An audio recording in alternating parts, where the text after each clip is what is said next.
Hari ini gue bangun-bangun udah reinkarnasi aja. Terus gue bener-bener sadar, lagi berlutut, lagi ngiketin tali sepatu desainer si Victoria. Dan tuh cewek ngeliatin gue dari atas pakai tatapan yang sama persis kayak yang biasa lu kasih ke anjing telantar yang abis ngotorin karpet mahal. Mana dua anak gue malah gelayutan manja di sekitar cinta pertamanya sambil manggil si brengsek itu papa. Dengan santai gue berdiri, nepuk-nepuk debu di lutut gue, terus ngeluarin surat perjanjian cerai yang udah gue siapin dari awal. Kalau kalian ngerasa udah kayak keluarga kecil, yang bahagia dan stabil-stabil, udah gue mending tahu diri dan gak bermanan langsung cabut aja. Spoiler dikit nih, ntar pas mereka berlutut di tengah badai petir sambil nangis-nangis mohon gue buat balik, gue bakal lagi sibuk meluk istri baru, dan keponakan gue sambil bikin kue kering di toko buku gue sendiri. Di kehidupan sebelumnya, cewek yang gue nikahin emang kebetulan orang paling kaya di dunia, namanya Victoria. Cewek yang selalu nangkring di posisi teratas daftar orang terkaya versi Forbes. Dan dinobatin sama majalah Time sebagai wanita yang paling pengen dinikahin semua cowok di bumi. Bahkan keluarga kerajaan Inggris aja kayaknya pengen ada pangeran yang dapetin dia. Semua orang bilang gue dapet durian runtuh alias hoki parah, tapi hal pertama yang gue lakuin di hidup baru ini, gue ngambil surat perjanjian cerai itu dan langsung nyamperin cowok impian kesayangannya itu. Gue geser dokumen itu di atas meja ke arah Julian. Dengan santai gue bilang, gue mau cerai, dua anak Victoria sekarang juga jadi milik lu. Julian langsung liatin gue dengan muka melongo parah. Dia nggak habis pikir kalau cowok yang udah jadi suami sah selama 6 tahun tiba-tiba nyerahin takhta gitu aja. Tanpa perlawanan. Dengan santai gue nambahin, lagian mereka semua kan emang lebih nempel sama lu. Jadi gue cuma jadi mak komblang buat kalian berdua. Lu tinggal suruh Victoria, tanda tangan ini aja. Begitu masa tunggu cerainya kelar, gue bakal lenyap.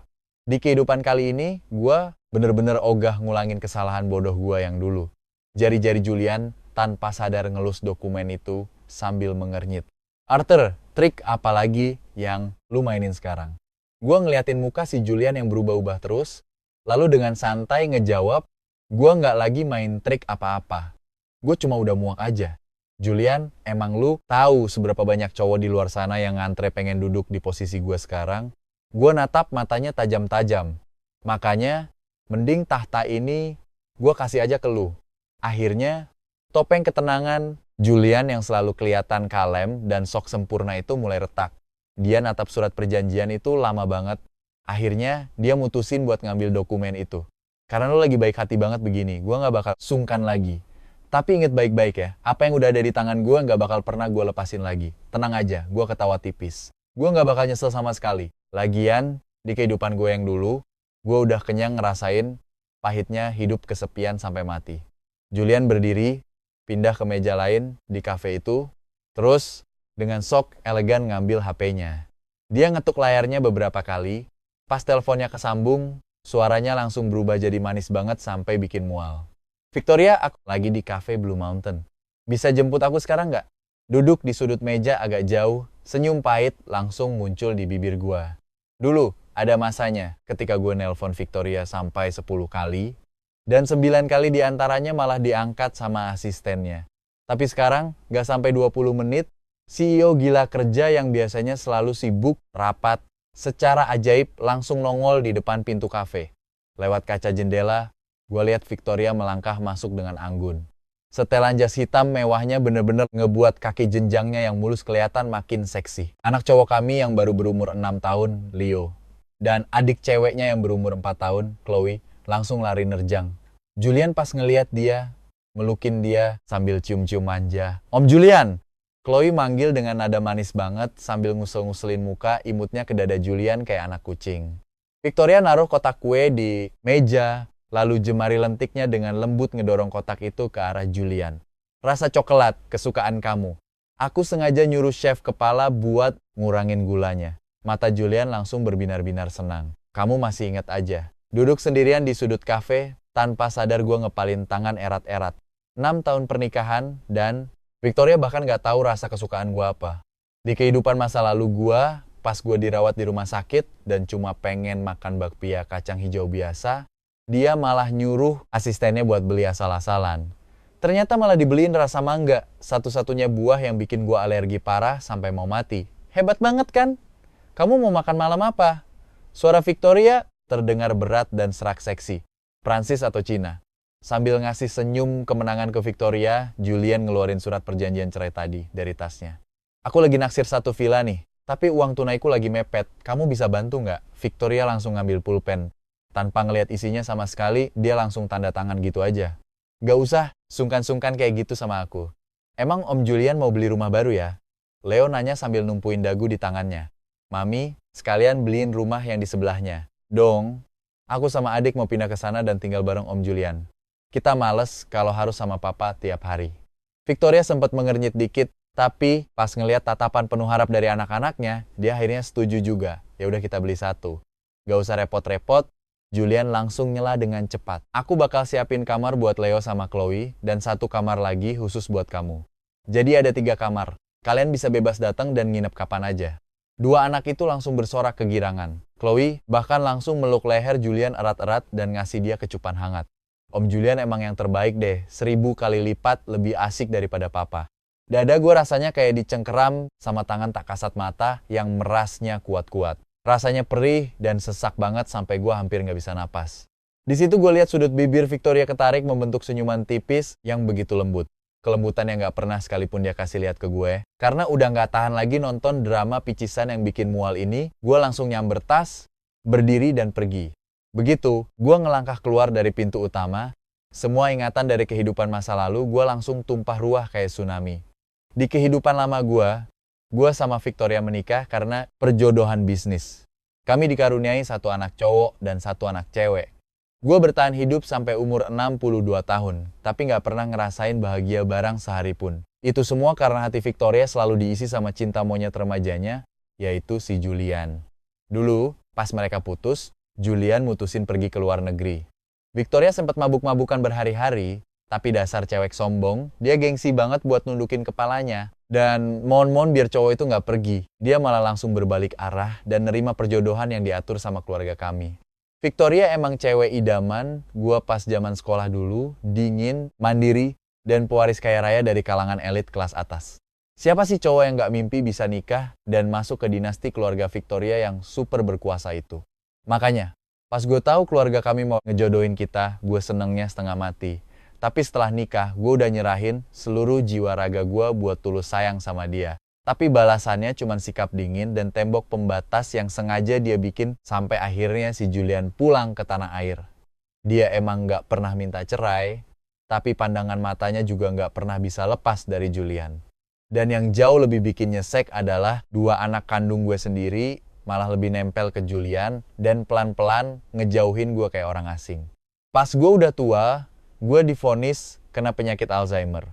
Dengan alasan pengen ngasih gue waktu buat istirahat, dengan tenang, Victoria malah ngebuang gue buat tinggal sendirian di rumah tua. Pas hari ulang tahun gue, dengan tangan gemetaran gue, coba nelpon istri dan anak-anak gue, tapi ujung-ujungnya gue cuma tahu kalau mereka lagi liburan di Maladewa bareng Julian. Gue nyoba masak semangkuk mie panjang umur yang simple buat diri gue sendiri. Tapi ingatan gue yang kacau bikin gue lupa matiin kompor. Pas api mulai melalap tubuh gue, hal terakhir yang gue ingat adalah Victoria yang masangin cincin kawin ke jari gue dengan tatapan matanya yang sedingin es. Gue pun menahan rasa sakit yang luar biasa. Satu-satunya permohonan terakhir gue sebelum mati adalah kalau emang ada kehidupan selanjutnya, gue gak bakal sudi lagi ngebuang seluruh hidup gue demi Ratu Es ini. Pas gue balik ke villa, hari udah gelap, tapi gue gak istirahat. Gue langsung mulai beres-beres. Gaun-gaunnya Victoria, mainan anak-anak, foto keluarga. Satu demi satu gue lempar semuanya ke dalam kardus. Lagi ngapain kamu? Tiba-tiba, suara Victoria menggema dari belakang gue. Gue pun menoleh.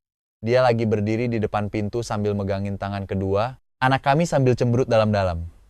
Papa, kok barang-barang kita dibuang sih? Chloe langsung lari nyamperin gua.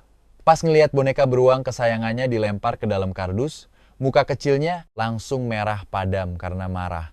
Leo juga melototin gua dengan tatapan penuh dendam. Kita kan cuma pergi main sebentar sama Om Julian. Harus banget ya papa tantrum kayak gini? Victoria ngeliatin gua. Tatapannya sedingin biasanya. Anak-anak emang suka main sama Julian. Apa kamu harus banget bikin keributan cuma gara-gara masalah sepele kayak gini? Aku nggak lagi bikin keributan. Pembohong, teriak Chloe. Papa cuma iri kan sama Om Julian, makanya papa ngebuang boneka beruangku. Papa jahat. Nanti pas aku udah gede, aku mau pindah tinggal bareng Om Julian. Leo langsung megang tangan adiknya dan nambahin dengan ketus. Dan kita nggak bakal pernah sudi balik lagi buat jenguk papa. Victoria sama sekali nggak nyetop anak-anak yang teriak-teriak itu. Dia cuma mengernyit dikit. Tatapan matanya yang tajam menelusuri tubuh gue.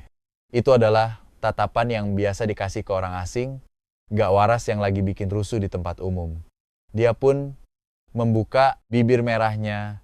Suaranya yang tegas membawa keangkuhan bangsawan yang udah mendarah daging. Jari jemarinya yang lentik dengan santai merapikan gaunnya. Aku ada rapat dewan direksi lewat video call, buang aja apapun yang kamu mau. Yang penting jangan berisik. Begitu pintu tertutup rapat, mata gue langsung memerah. Gue berdiri di sana tanpa suara. Dada gue rasanya kayak habis hancur lebur di blender. Tiap tarikan napas rasanya perih dan amis darah. Gue mengusap air mata gue, ngeliat kekacauan total di atas lantai, dan tiba-tiba ketawa. Tenang aja, gue gak bakal ganggu kalian lagi. Gak sekarang, gak akan pernah lagi. Sejak tanda tangan surat cerai itu, gue mutusin buat mogok kerja. Gue gak mau lagi bangun jam 5 pagi buat nyiapin sarapan bergizi buat anak-anak. Gue gak sudi lagi nungguin Victoria pulang larut malam dari acara sosialnya, cuma buat masakin dia sup preda mabuk. Semua pekerjaan rumah tangga yang dulu gue anggap sebagai tugas suci, sekarang gue limpahin semua ke para pembantu. Awalnya nggak ada yang sadar perubahannya, sampai akhirnya Leo terlambat sekolah dan dimarahin sama gurunya. Sampai Chloe nggak bisa nemuin PR-nya. Sampai jam saku antik milik Victoria mati. Para pembantu kalang kabut panik, tapi apapun yang mereka lakuin, mereka nggak bakal bisa nyamain standar mantan kepala rumah tangga di sini. Dapur mulai dipenuhi tumpukan piring kotor. Mainan anak-anak berserakan di ruang tamu kayak ranjau darat. Baju-baju yang disetrika juga nggak rapi. Rumah yang dulunya super rapi dan teratur ini perlahan-lahan berubah jadi kekacauan total. Pas Victoria ngebuka pintu kamar, gue lagi duduk di dekat jendela sambil baca buku. Sinar matahari menembus celah gorden, ngasih bayangan samar di tubuh gue. Sampai kapan kamu mau terus-terusan tantrum kayak gini?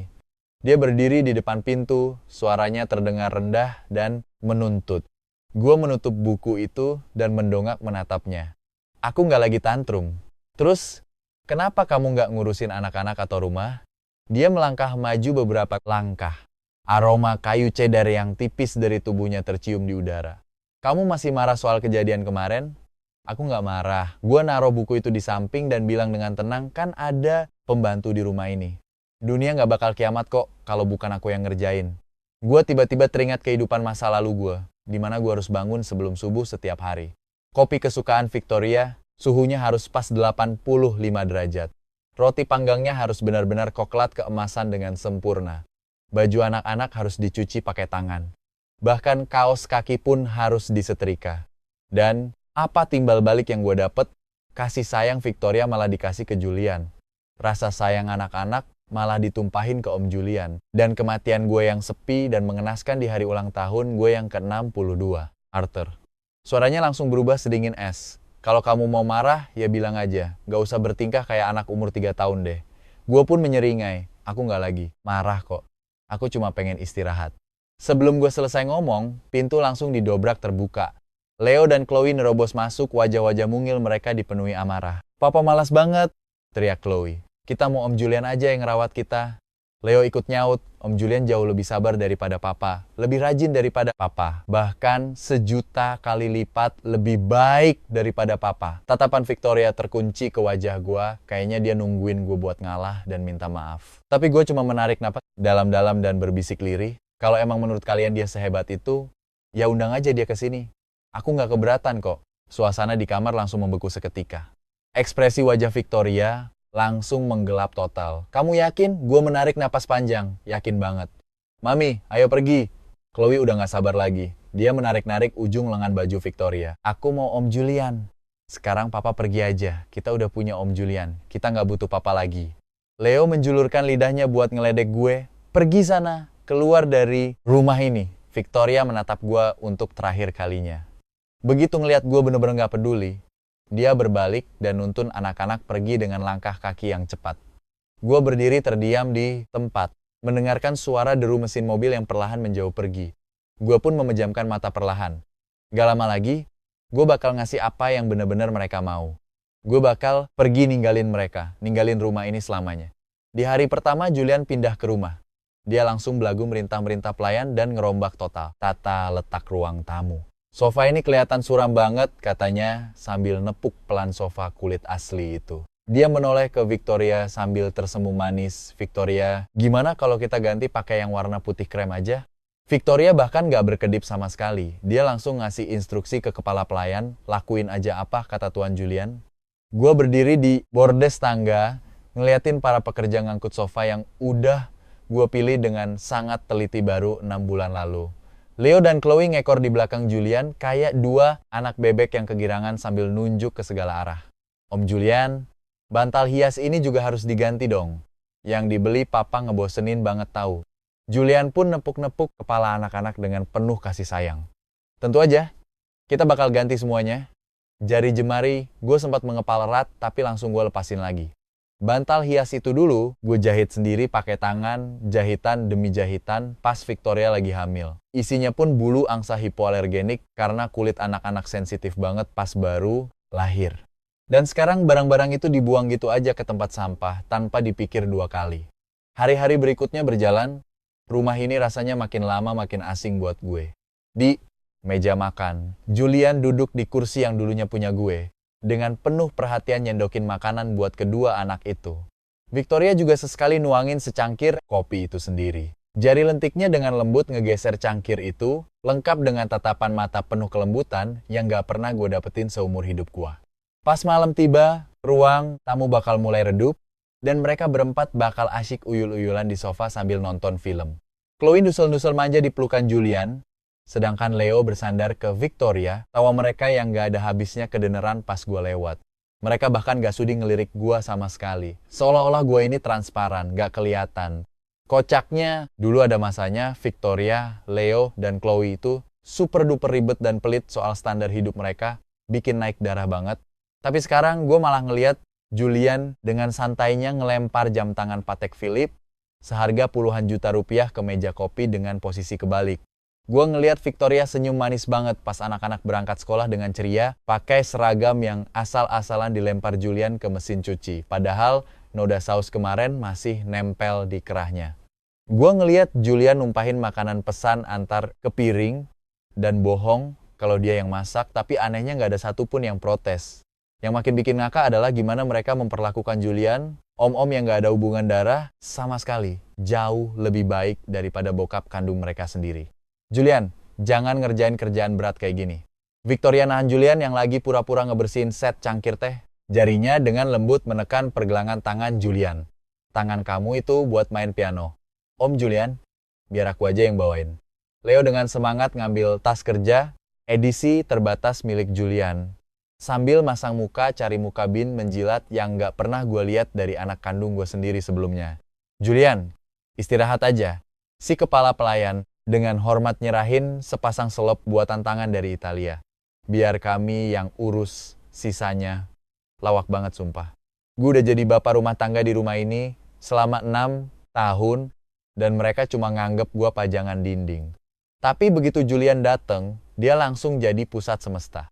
Para asisten rumah tangga bahkan ngegosipin gue di belakang. Nyonya baik banget ya sama Tuan Julian. Belum pernah saya lihat beliau memperlakukan Tuan Arthur kayak gitu. Anak-anak juga kangen banget sama dia. Kalau menurut saya sih, rumah ini bakalan punya tuan baru cepat atau lambat. Hati gue udah bener-bener mati rasa. Gue udah gak peduli lagi sama apapun. Gak usah banyak tanya, gue cuma diem-diem ngepak barang-barang gue sampai siang, itu gue dapet telepon. Tuan muda dan nona muda kena reaksi alergi di sekolah. Ambulans baru aja bawa mereka ke rumah sakit. Pas gue buru-buru ke rumah sakit, anak-anak udah dipindahin ke unit gawat darurat. Victoria berdiri di lorong, jas hujan panjangnya tersampir asal di lengannya, matanya memancarkan kemarahan terpendam yang ngeri banget. Arthur. Dia merendahkan suaranya, gemetar nahan emosi. Apa-apaan sih yang lo lakuin? Gue ngapain? Lo nggak tahu kalau anak-anak alergi mangga. Victoria melangkah maju. Badannya emang remping, tapi auranya benar-benar bikin sesak napas. Kenapa lo kasih mereka jus mangga? Bukan gue. Sumpah, gue nggak pernah beli mangga buat di rumah. Sejak pertama kali anak-anak masuk rumah sakit gara-gara makan mangga, gue selalu super hati-hati. Gue udah wanti-wanti keras ke semua orang biar nggak ngasih mereka mangga. Bahkan menu kantin sekolah pun gue periksa sendiri tiap minggu. Mana mungkin gue ngelakuin kesalahan konyol kayak gitu. Bukan loh. Victoria mencibir. Terus siapa dong? Para pembantu? Atau anak-anak yang sengaja ngeracunin diri mereka sendiri? Gue mangap, siap buat ngebela diri, pas seorang perawat ngebuka pintu. Anak-anak udah sadar, di dalam ruangan, Leo dan Chloe berbaring pucat di ranjang rumah sakit. Pas ngelihat kami masuk, mata mereka agak goyah. Ada apa sebenarnya? Tanya Victoria. Kedua bocah itu saling lirik, terus tiba-tiba barengan nunjuk tepat ke arah gue. Itu gara-gara papa. Ada mangganya di jajanan yang papa beli. Seketika seluruh badan gue kaku. Gue natap mereka dengan muka gak percaya banget. Apa-apaan sih kalian ini? Itu ulah papa. Chloe sesenggukan. Papa tahu kami alergi, tapi tetap maksa kami buat makan. Leo mengangguk mantap. Papa jahat banget. Jari-jari gua nyengkram kusen pintu sampai buku jari gua memutih. Leo, Chloe, kalian sadar gak sih sama apa yang kalian omongin? Mending jujur sekarang juga. Cukup. Victoria langsung berdiri. Nyengkram pergelangan tangan gua kenceng banget. Arthur, bokap model apa lo? Udah bikin celaka anak, sekarang malah maksa mereka bohong. Bukan gua. Suara gua agak bergetar. Oh jadi lo mau bilang kalau anak-anak ngefitnah lo? Dia ketawa dingin. Mereka itu cuma anak-anak. Lo bener-bener gak punya tanggung jawab sedikit pun. Apa lo pantas dipanggil bapak? Kedua bocah itu tiba-tiba nangis kejer. Victoria langsung ngelepasin gua dan balik badan buat nenangin mereka. Tapi tangisan mereka makin kenceng, muka kecil mereka sampai memerah. Mama, badan kami sakit semua. Biar enakan, kalian mau apa? Tanya Victoria lembut sambil ngusap air mata mereka. Leo natap gua dengan mata merahnya. Papa kan juga alergi mangga. Paksa dia minum jus mangga juga. Biar dia ngerasain sakit kayak kami. Bulu kuduk gue langsung merinding. Gue natap Victoria.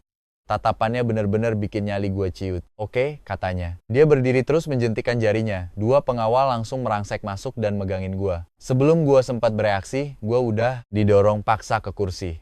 Para pengawal itu maksa mangap mulut gue. Dan segelas penuh jus mangga yang bikin mual langsung dicolok masuk ke tenggorokan gue. Cairan manis itu langsung masuk ke saluran napas. Gue batuk hebat.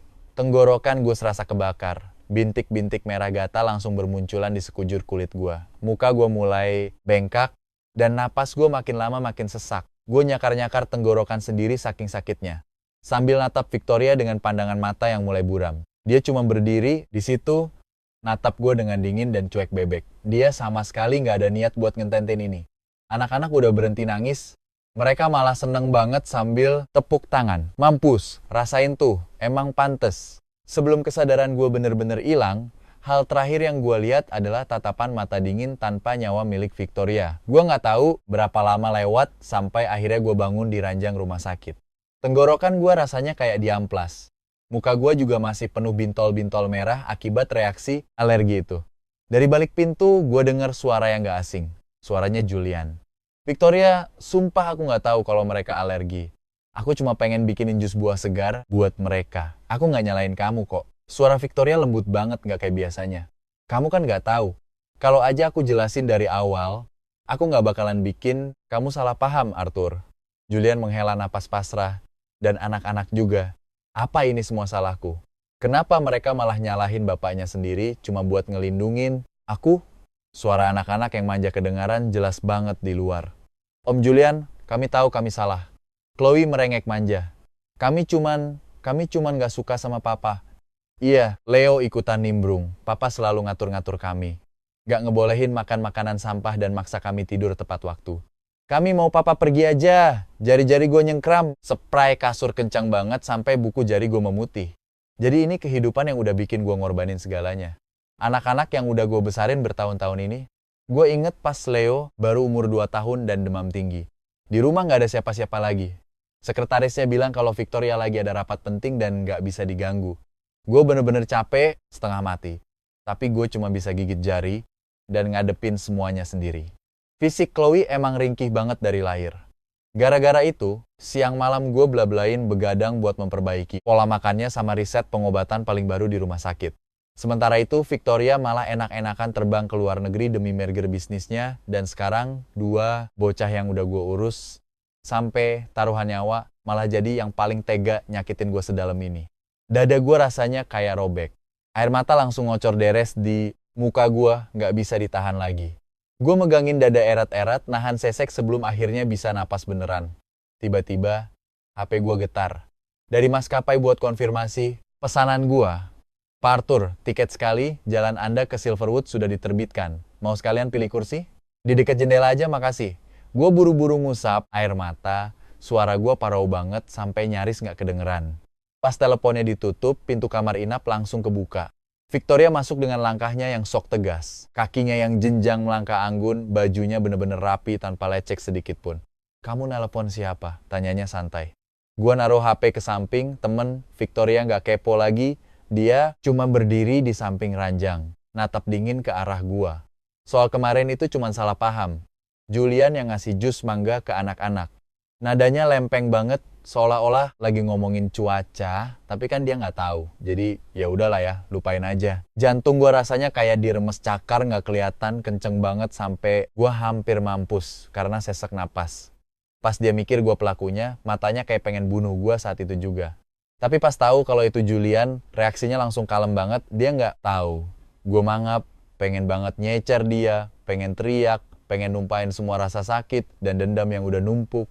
Tapi pas kata-kata itu udah di ujung lidah, yang keluar cuma sepatah kata lirih. Ya, nyaris nggak kedengeran. Rasanya kayak seluruh energi gue kesedot habis. Gue capek banget, udah nggak ada tenaga lagi buat debat sama dia. Rasa sakit yang bikin gue nggak bisa tidur tiap malam. Kepahitan yang numpuk bertahun-tahun, detik ini juga langsung lumer. Jadi senyum miris ngetawain diri sendiri. Ternyata bedanya disayang sama nggak disayang tuh sesimpel itu ya. Victoria kelihatan agak heran lihat reaksi gue. Dia sempet diem, terus lanjut ngomong, minggu depan anak-anak ada kemping musim panas. Aku sama Julian yang bakal nemenin mereka. Kamu pulang sendiri aja. Dia pasti ngira gue bakal kayak biasanya, ngomel-ngomel atau nangis bombay. Tapi gue cuma ngangguk santai. Iya, aku tahu. Victoria langsung ngerutin dahi. Dia pasti ngerasa ada yang aneh sama reaksi gue, tapi di saat yang super pas, HP-nya bunyi. Dia ngelirik layar. Urusan kantor. Aku pergi dulu. Begitu pintu ditutup, gue akhirnya bisa ngelepasin kepalan tangan gue. Ada 4 bekas kuku berdarah mirip bulan sabit di telapak tangan gue. Beberapa hari berikutnya, HP gue gak berhenti getar. Ternyata si Julian sengaja spam foto sama video momen bahagia mereka pas kemping. Di video-video itu, Leo sama Chloe kelihatan bangga banget pas ngenalin Julian ke temen-temen sekelas mereka. Ini papa kita, anak-anak lain langsung heboh muji-muji tanpa henti. Gila, papa kalian ganteng banget. Tapi mama kalian gak secantik papa kalian sih. Kalian beruntung banget. Terus biasanya siapa yang nganter kalian ke sekolah? Tanya seorang anak kepo. Di dalam video, muka Leo sama Chloe langsung tegang sekilas. Oh, itu mah cuma pelayan yang biasa ngurusin kita. Tangan gua langsung gemeteran parah. Gelas air di tangan gua merosot dan pecah berkeping-keping di lantai. Gua jongkok perlahan sambil natap pecahan kaca itu. Terus tiba-tiba gua ketawa ngakak. Oh, jadi selama bertahun-tahun ini gua cuma dianggap babu gratisan toh. Tapi ya udahlah, nggak apa-apa. Tugas gue jadi babu juga bakal kelar bentar lagi. Biar papa kesayangan mereka aja yang repot ngurusin mereka mulai sekarang. Seminggu kemudian, si pelayan nganter Leo sama Chloe balik ke villa. Begitu masuk rumah, mereka langsung lari ke dapur sambil pasang senyum ngeyek. Papa panggil Chloe dengan nada nantang. Papa tahu nggak kaki Om Julian kesel Leo? Pas hari olahraga sekolah, mama sedih banget. Leo langsung nyamber dengan heboh, mama sampai nyewa satu rumah sakit penuh cuma buat ngobatin Om Julian. Mama bahkan batalin semua rapat kantor demi bisa nemenin dan ngerawat dia. Gue cuma berdiri di depan oven, dengerin ocehan anak-anak itu dengan tenang, yang lagi pamer. Tangan gue tetap tenang make sarung tangan oven. Papa denger gak sih? Chloe ngentakin kakinya kesel. Mama tuh jauh lebih baik ke Om Julian tahu. Bunyi denting oven langsung motong omongannya. Aroma kue yang manis langsung semerbak di dapur. Mata anak-anak itu langsung berbinar, dan mereka langsung nyerbu ke dekat gua. Wah, ada kue, Leo langsung jinjit. Aku mau makan. Gua narik loyang, panggangannya keluar. Pinggiran cupcake-nya kelihatan agak gosong. Sambil ngerutin dahi, gue langsung lempar seluruh loyang itu ke tempat sampah. Ah! Chloe jerit. Kenapa malah dibuang? Udah gosong. Gak layak makan, kata gue datar. Bohong. Leo nendang tempat sampah dengan emosi. Papa sengaja kan? Papa masih dendam soal kemarin. Makanya kita nggak boleh makan. Papa jahat banget. Muka Chloe langsung merah padam. Kita nggak mau punya papa kayak papa. Gue ngelepas sarung tangan oven. Dada gue rasanya sesak banget. Gue natap dua anak di depan gue. Bocah yang dulu gue perjuangkan setengah mati buat digedein. Tapi sekarang gue cuma ngerasa asing banget sama mereka. Pas banget, kata gue pelan. Gue juga nggak mau punya anak kayak kalian lagi. Mulai sekarang tinggal aja sana sama Julian. Abis ngomong gitu, gue balik badan dan jalan ke arah tangga. Dari belakang, kedengeran teriakan melengking dari dua bocah itu. Kita benci papa. Kita bakal benci papa selamanya. Gue sempat mandek, tapi nggak sudi nengok ke belakang. Pas gue baru aja nginjak anak tangga ketiga, tiba-tiba ada dorongan kenceng banget di punggung gue. Mati aja sana. Dunia rasanya muter. Gue menggelinding jatuh dari tangga dengan keras. Rasa sakit yang luar biasa langsung meledak di sekujur tubuh gue. Cairan hangat mengalir dari dahi bikin pandangan gue kabur. Dua bocah itu berdiri di atas tangga sambil masang senyum iblis. Chloe tepuk tangan girang. Rasain. Makanya jangan pelit gak ngasih kita kue. Leo ngejulurin lidahnya sambil pasang muka ngejek. Gue berusaha keras buat bangun. Darah segar netes dari dagu gue ke lantai. Gue natap dua iblis kecil di depan gue. Gue bener-bener gak habis pikir kalau mereka adalah bayi ringki yang dulu hampir mati. Yang hidupnya gue tebus dari dokter sampai rela ngorbanin segalanya demi nyelamatin mereka. Pintu depan tiba-tiba kebuka. Ada apa ini? Suara dingin Victoria menggema. Julian ngekor tepat di belakangnya. Begitu ngelihat pemandangan ini, mereka berdua langsung melongo. Mama! Bocah-bocah itu langsung pasang muka melas, nangis kejer sambil lari meluk dia. Papa ngebuang kuenya dan gak ngebolehin kita makan. Terus papa bilang, udah gak mau ngurus kita lagi. Victoria mendongak, matanya tertuju pada kue di tempat sampah, terus beralih ke gue yang udah mandi darah. Dahinya berkerut dalam. Arthur, kenapa kamu selalu aja nyari ribut sama anak-anak? Suaranya sedingin es. Tega-teganya ngomong kayak gitu ke darah daging sendiri, apa kamu masih pantas disebut sebagai seorang bokap? Gue nopang badan ke dinding dan perlahan berdiri. Darah segar ngerembes bikin kerah Teddy dinding dan perlahan berdiri. Teddy dinding dan perlahan berdiri. Darah segar ngerembes bikin kerah baju gue merah padam. Loh, apa gue pernah dianggap bokap sama mereka? Suara gue kedengaran serak banget. Bukannya dari dulu lo cuma manfaatin gue sebagai alat buat ngegedein mereka? Pupil mata Victoria langsung mengecil, kaget. Kalau cowok yang bener-bener lo pengenin jadi suami itu si Julian, gue ngusap darah di muka gue. Dan anak-anak juga cuma mau dia yang jadi bokap mereka, ya udah gue mundur. Gue bakal bikin keluarga kecil kalian yang isinya 4 orang lengkap. Suasana langsung dingin mencekam. Muka Victoria berubah jadi sepet banget. Dia natap gue, seolah-olah baru pertama kali ini dia bener-bener ngelihat gue yang sebenarnya. Arthur, jangan lupa kalau pernikahan kita ini cuma urusan bisnis keluarga. Dari awal emang gak ada cinta. Terus lo ngarep dapet cinta yang kayak gimana dari gue? Sorry, gue gak bisa ngasih itu. Gue ketawa kenceng banget sampai akhirnya air mata gue netes. Bener, dia emang bener. Gue yang bego. Gue si idiot yang mikir bisa narik seorang Dewi turun dari singgasananya. Tapi Victoria sebenarnya udah pernah ditarik turun, cuma bukan sama gue. Harusnya dari dulu gue udah sadar soal itu. Victoria. Julian langsung megang lengan Victoria cepet-cepet. Anak-anak ketakutan. Mending kita bawa mereka ke atas dulu. Victoria natap gue lama banget dengan tatapan dalam. Terus akhirnya dia balik badan, gendong kedua anak itu sekaligus dan ngajak Julian pergi. Ngelihat punggung mereka yang makin ngejauh, dengan darah gue yang masih netes, gue ngerasain penyesalan yang luar biasa mendalam. Gue menyesal udah nikah sama Victoria. Gue menyesal udah punya 2 anak ini. Di kehidupan kali ini, gue gak bakal sudi lewat di jalan hancur itu lagi. Mulai sekarang, gue cuma bakal hidup buat diri gue sendiri. 3 hari kemudian adalah hari ulang tahun Leo yang dirayain di hotel paling mewah di pusat kota. Lampu gantung kristal memancarkan cahaya yang menyilaukan. Menara sampahnya berkilauan di tengah aula pesta. Victoria, kayak biasanya, udah nyewa 1 lantai penuh cuma buat bikin pesta super mewah buat Leo. Gue cuma berdiri di sudut ruangan ngeliat Leo sama Chloe ngegandeng tangan Julian di kanan dan kirinya. Mereka ceria banget dan nempel terus di deketnya kayak anak burung yang bahagia. Anak-anak itu nempel terus sama Julian sepanjang acara, sengaja ngebiarin gue. Bokap kandung mereka tersisih sendirian di pojokan. Victoria berdiri di kejauhan, jari-jarinya yang lentik megang gelas sampahnya. Sesekali, pandangannya tertuju ke Julian.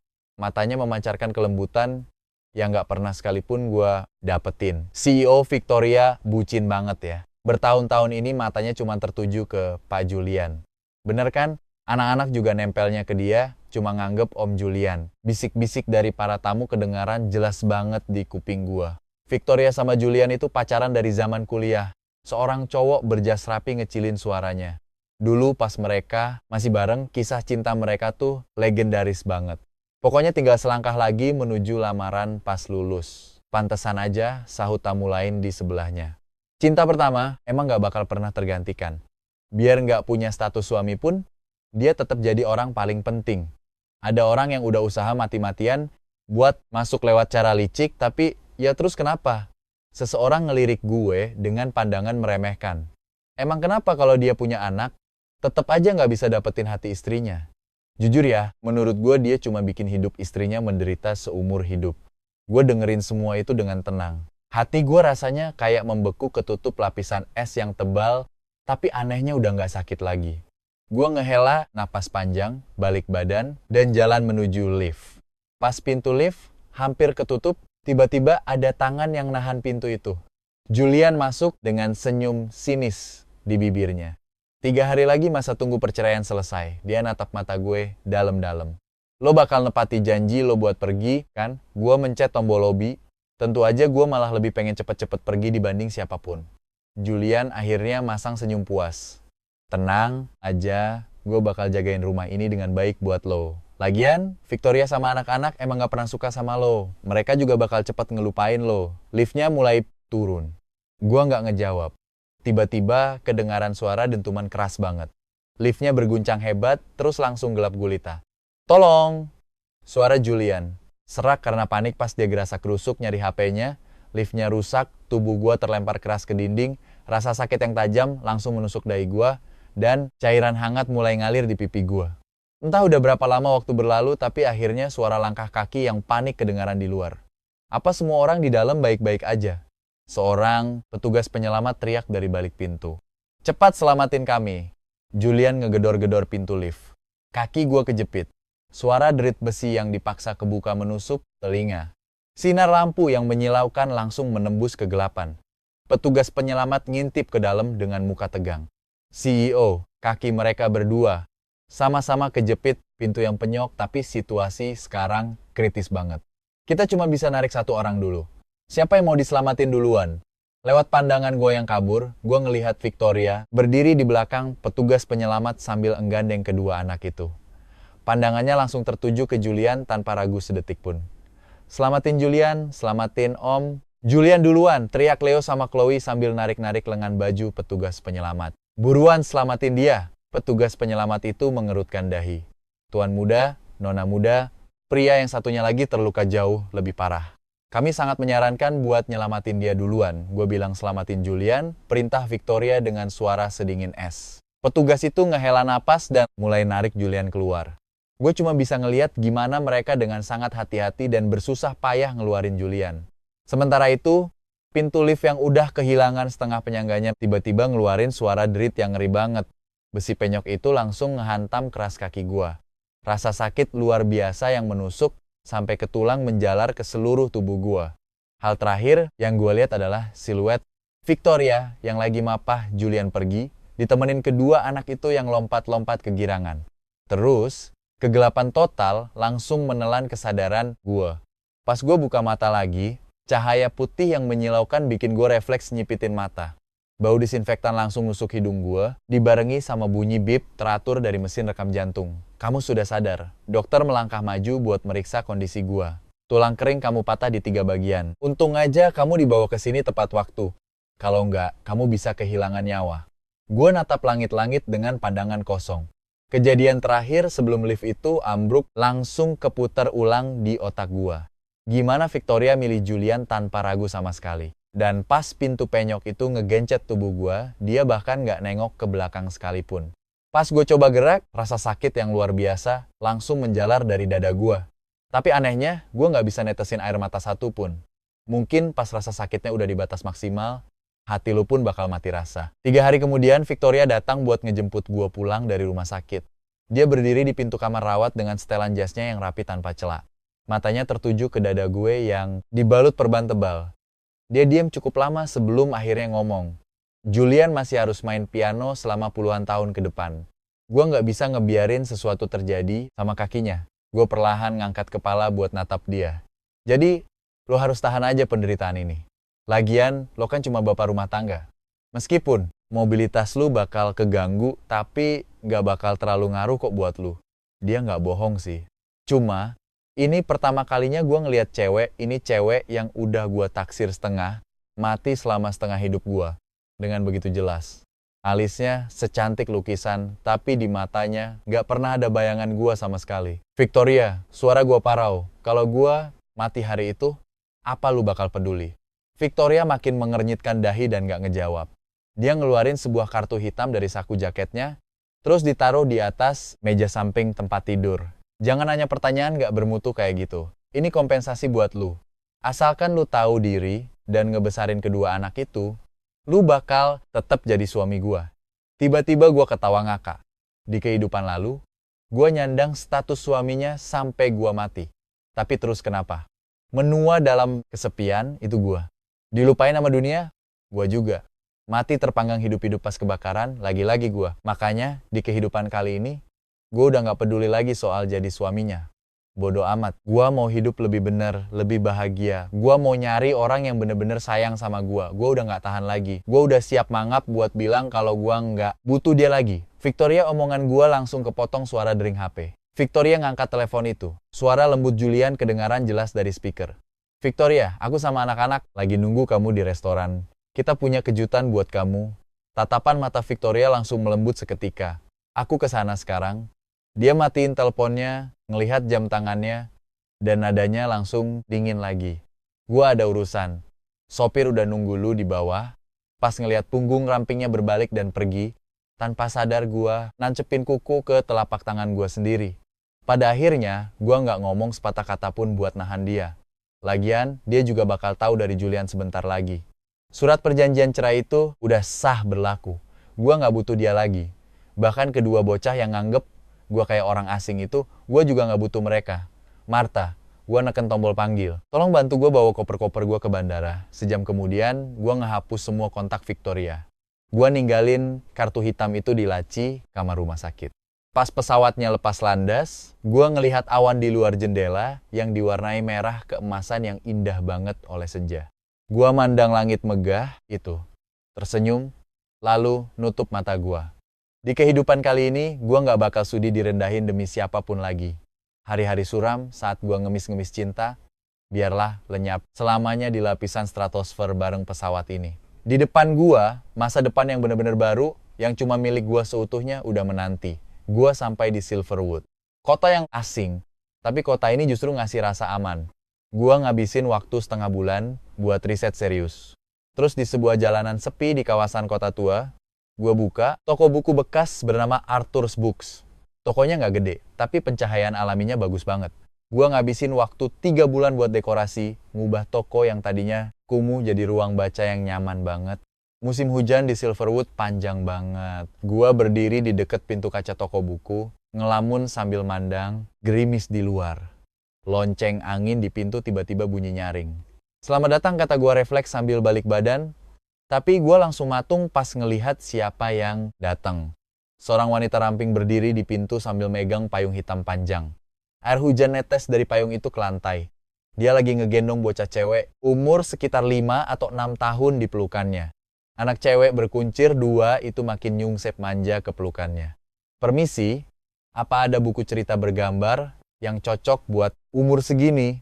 Tanya wanita itu sambil nutup payungnya. Suaranya lembut banget.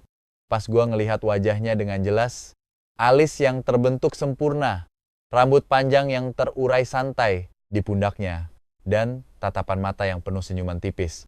Gue langsung terpana. Eleanor, wanita itu juga kelihatan kaget banget. Dia ngamatin gue baik-baik sebentar sebelum akhirnya dia ngeh. Kenangan tentang Eleanor langsung membanjiri pikiran gue kayak tsunami. Dia itu legenda di akademi kedokteran, kakak tingkat gue beda 2 tahun. Dulu pas kuliah, dia terkenal pinter banget. Gak cuma selalu dapat nilai terbaik, tapi dia juga jago main piano dengan sangat indah. Dia bener-bener cewek idaman sejuta umat. Kebetulan banget ya, gue tersenyum sambil nunjuk anak kecil di gendongannya. Ini anakmu? Keponakanku. Eleanor nepuk pelan punggung bocah itu. Lily bilang halo sama om yang baik ini. Bocah itu ngeliat ke atas, nunjukin wajah pemalu mirip boneka porselen yang lucu. Halo om, katanya, suaranya lembut kayak harum manis. Hati gua langsung meleleh seketika. Gua jongkok biar tingginya sejajar sama Lily. Halo Lily, lagi nyari buku kayak gimana nih? Selama setengah jam berikutnya, gua dengan sabar ngenalin macem-macem buku bergambar ke Lily. Dia perlahan-lahan mulai rileks, bahkan mulai megang tangan gua duluan dan minta gua buat dongeng. Eleanor berdiri di samping, ngeliatin kita berdua dengan tatapan hangat. Pas gua cerita tentang pangeran cilik, Lily udah nyandar di dada gua, bener-bener fokus mendengarkan. Kamu punya cara yang unik banget pas cerita, kata Eleanor lembut sambil bayar. Lily biasanya takut banget sama orang asing, tapi dia bisa secepat ini akrab sama kamu. Gua tersenyum, sambil nyerahin buku yang udah dibungkus ke Lily. Mungkin gua sama Lily emang sefrekuensi. Bakal seru banget kalau Lily jadi anak gua. Begitu gua ngomong gitu, gua langsung nyesel, tapi Eleanor cuma ngangguk penuh arti, gak memperpanjang masalah itu. Boleh gak kita sering-sering kesini? Tiba-tiba, Lily narik-narik ujung kaos gua pas mereka mau pergi sambil mendongak dengan wajah mungilnya. Gua jongkok dan nyubit pelan hidung mungilnya. Tentu aja boleh dong. Kamu selalu ditunggu di sini kok. Eleanor ngegendong Lily masuk ke dalam hujan lagi. Nyandar di pundak Eleanor, Lily terus melambaikan tangan ke arah toko buku sampai mereka belok di tikungan jalan dan hilang dari pandangan. Gua berdiri di pintu, ngelihatin bayangan mereka yang sirna di balik tirai hujan. Rasa hangat yang udah lama hilang tiba-tiba mekar di dada gua. Setelah itu, Eleanor dan Lily jadi pelanggan setia di toko buku. Hampir tiap akhir pekan, mereka bakal datang dan duduk selama 1 atau 2 jam. Lily selalu duduk anteng di sofa kecil di pojokan, bener-bener hanyut menikmati buku bergambarnya. Eleanor bakal milih jurnal medis dan duduk di sebelahnya, membaca dengan serius. Kadang-kadang gue bakal nyeduhin mereka 1 teko teh bunga. Eleanor bakal selalu bilang makasih dengan sopan, dan Lily bakal menyahut dengan manis. Makasih ya om, sebelum dia balik asyik baca bukunya lagi. Suatu hari, Sabtu yang cerah, Eleanor ngajakin buat bawa Lily ke taman bermain. Kamu harus ikut bareng kita, ajaknya, matanya menyipit tulus penuh harap. Lily juga ikut-ikutan, ngerayu-rayu, gue biar ikut pergi. Awalnya gue mau nolak, tapi pas ngelihat binar penuh harap di mata Lily, hati gue langsung luluh. Taman bermain itu rame banget. Lily gandeng tangan kiri Eleanor dan tangan kanan gue, lari-lari ke sana kemari karena saking senengnya. Kita naik komedi putar, main bom-bom kar dan ngantre buat naik biang lala. Pas biang lala sampai di puncak paling tinggi, Lily tiba-tiba nunjuk ke awan di kejauhan. Papa ada di atas sana. Hati gua rasanya jelek seketika. Eleanor dengan lembut meluk Lily dan berbisik, Papa lagi ngeliatin Lily dari langit kok. Papa pengen Lily bahagia tiap hari. Lily ngangguk, terus tiba-tiba noleh ke gua. Om, boleh. Om mau jadi papa barunya Lily. Suasana langsung membeku seketika. Gua bingung harus jawab apa. Eleanor buru-buru mencoba menetralisir keadaan. Lily, jangan ngomong yang enggak-enggak. Aku enggak ngasal kok. Muka kecil, Lily langsung memerah. Aku suka sama om, dan om juga suka sama Lily kan. Gue menatap ekspresi keras kepala bocah itu, dan tiba-tiba saja teringat sama Leo. Dia bener-bener mirip kayak gini. Sekalinya punya kemauan, keras kepalanya minta ampun. Tentu saja om suka sama Lily, kata gue lembut. Tapi papa itu cuma ada 1 di dunia. Gak bakal ada yang bisa gantiin. Lily mengangguk kayak setengah paham, lalu bersandar lagi di pelukan Eleanor. Di perjalanan pulang, Lily ketiduran di kursi belakang. Eleanor yang nyetir, sesekali ngeliatin gua lewat kaca spion tengah. Makasih ya, udah mau ikut kami hari ini. Ucapnya lembut, dia udah lama banget gak sebahagia ini. Gua menggeleng, aku juga seneng kok. Di luar jendela mobil, matahari senja mewarnai segalanya dengan kilau keemasan yang indah. Refleks, gue mengangkat tangan buat menghalau silau. Lengan baju gue merosot, memperlihatkan bekas luka di pergelangan tangan. Tatapan Eleanor sempat tertuju ke bekas luka itu selama 1 detik sebelum langsung buang muka. Tapi sepanjang sisa perjalanan, dahinya terus berkerut tipis. Seminggu kemudian, Eleanor datang ke toko buku sendirian sambil membawa termos. Ini teh penenang yang kubuat sendiri. Dia menyodorkan termos itu ke gua. Semoga bisa bantu tidurmu. Gue tertegun. Kok kamu tahu aku susah tidur? Padahal gue udah pergi dari tempat itu, tapi kayaknya gue nggak benar-benar bisa melupakan masa lalu. Gue udah nggak terhitung berapa malam terbangun dengan keringat dingin gara-gara mimpi buruk. Eleanor menaikkan kacamatanya. Di balik lensa itu, matanya tampak lembut dan jernih. Kamu lupa ya kalau aku ini dokter? Jujur, kalau kamu butuh bantuan apapun, billing aja ke aku. Sekarang kita udah bisa dianggap teman deket kan? Refleks, gue menarik lengan baju ke bawah buat menutupi pergelangan tangan. Maaf. Gak seharusnya aku kepo, tambah Eleanor cepat-cepat. Cuma, sebagai dokter sekaligus teman, aku harap kamu bisa jaga diri baik-baik. Gue sempat terdiam sesaat, tapi akhirnya terkekeh geli sampai mata gue menyipit. Aku tahu kok. Makasih ya. Kalau emang butuh bantuan, aku pasti bakal minta tolong ke kamu. Tenang aja. Setelah hari itu, Eleanor jadi makin sering mampir. Kadang bareng Lily, kadang sendirian. Dia selalu bawain sesuatu, entah itu sebuket bunga liar, sekotak kue kering buatan sendiri, atau teh penenang yang baru diseduh. Perlahan, gue mulai terbiasa dengan kehadiran dirinya. Kadang saat melihat Eleanor dan Lily asyik membaca di toko buku, tiba-tiba gue merasa kalau hidup seperti inilah yang selama ini selalu gue damba-dambakan.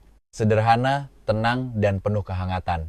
Suatu malam yang hujan, pas gue lagi merapikan rak buku, tiba-tiba bel pintu berbunyi. Eleanor berdiri di luar dengan kondisi basah kuyup, sambil menggendong Lily yang badannya demam panas. Maaf banget ya, malam-malam gini ganggu kamu. Suaranya agak gemetar, tapi Lily terus-terusan nangis nyariin kamu. Katanya dia baru bisa tidur kalau kamu yang dongeng sebelum tidur. Gue buru-buru menyuruh mereka masuk. Gue menggendong Lily yang badannya panas tinggi, hati gue rasanya nyesek pas melihat wajah kecilnya yang memerah. Gue menepuk-nepuk punggungnya dengan lembut. Om di sini kok. Jangan takut ya Lily. Malam itu gue menemani di samping tempat tidur Lily, mendongeng untuknya secara langsung. Eleanor duduk di samping, memperhatikan kami dengan tatapan teduh. Begitu Lily akhirnya terlelap, hujan di luar pun reda.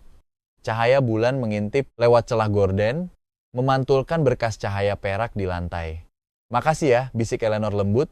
Gue menggelengkan kepala dan mencoba berdiri, tapi karena udah duduk terlalu lama, kaki gue langsung kesemutan parah. Gue hampir aja ambruk, Eleanor bergerak cepat, langsung menangkap dan memapah gue. Saat itulah, kami sadar betapa dekatnya jarak kami berdua. Wajah kami berdua memerah dalam diam. Tanpa mengucap sepatah kata pun, kami langsung membuang muka. Butuh waktu 1 bulan penuh sejak gue menghilang sampai akhirnya Victoria sadar ada yang gak beres. Awalnya dia mengira gue cuma jual mahal, semacam cari perhatian dengan drama murahan. Tapi begitu tahu kalau dia benar-benar gak bisa menghubungi gue, dia mulai panik. Dia menelepon teman-teman lama gue. Semuanya bilang kalau mereka gak ada yang lihat gue. Dengan kesal, dia langsung menutup teleponnya, lalu pergi ke ruang kerja, menyalakan laptop dan memeriksa rekening bank gue. Di layar, saldo kartu hitam pemberiannya tertulis 0 rupiah. Saat gue pergi, gue cuma bawa uang tabungan gue sendiri. Gue gak menyentuh 1 sen pun uangnya. Wah, udah berani songong sekarang ya, cibirnya. Dia mematikan komputer. Bukankah ini cuma trik murahan biar dia datang memohon-mohon padanya? Trik kekanak-kanakan kayak gitu nggak bakal mempan. Pas sarapan keesokan harinya, Leo dan Chloe asyik mengobrol tentang sekolah mereka. Julian dengan telaten menyajikan makanan buat mereka, sesekali mendongak sambil tersenyum manis ke arah Victoria. Pemandangan itu kelihatan sangat harmonis dan sempurna. Tapi entah kenapa, Victoria merasa ada sesuatu yang kurang. Mami, minggu depan sekolah mengadakan hari olahraga bersama orang tua murid. Mami sama Paman Julian bisa datang nggak? Chloe mengedipkan matanya yang bulat besar. Tentu saja, jawab Victoria spontan. Lalu dia terdiam sejenak. Biasanya siapa yang nemenin kalian? Papa. Kedua anak itu langsung menunjukkan wajah jijik. Aku juga emang nggak mau dia datang kok, sungut Leo. Wajah kecilnya tampak sangat dingin. Dia kan cuma diam di rumah seharian, cuci baju sama masak doang. Keluar rumah aja jarang, apalagi dandan yang rapi. Kami bener-bener nggak mau dia datang. Chloe menyetujui. Paman Julian selalu berpakaian rapi dan sopan banget. Semua teman sekelas kami sampai iri. Julian tersenyum sok rendah hati, lalu menyeduh secangkir kopi buat Victoria. Ini coba deh. Aku sengaja nyuruh pelayan buat bikin kopi yang pas sama seleramu. Victoria menyeruput kopinya dan langsung mengernyitkan dahi. Kemanisan. Dulu, kopi untuknya selalu gua giling sendiri pakai tangan. Gua nggak pernah melakukan kesalahan konyol kayak gini. Gua tahu betul kalau dia minum kopi hitam cuma pakai 1 sendok susu saja. Ada apa? Rasanya kurang pas ya? Tanya Julian sok perhatian. Nggak apa-apa kok.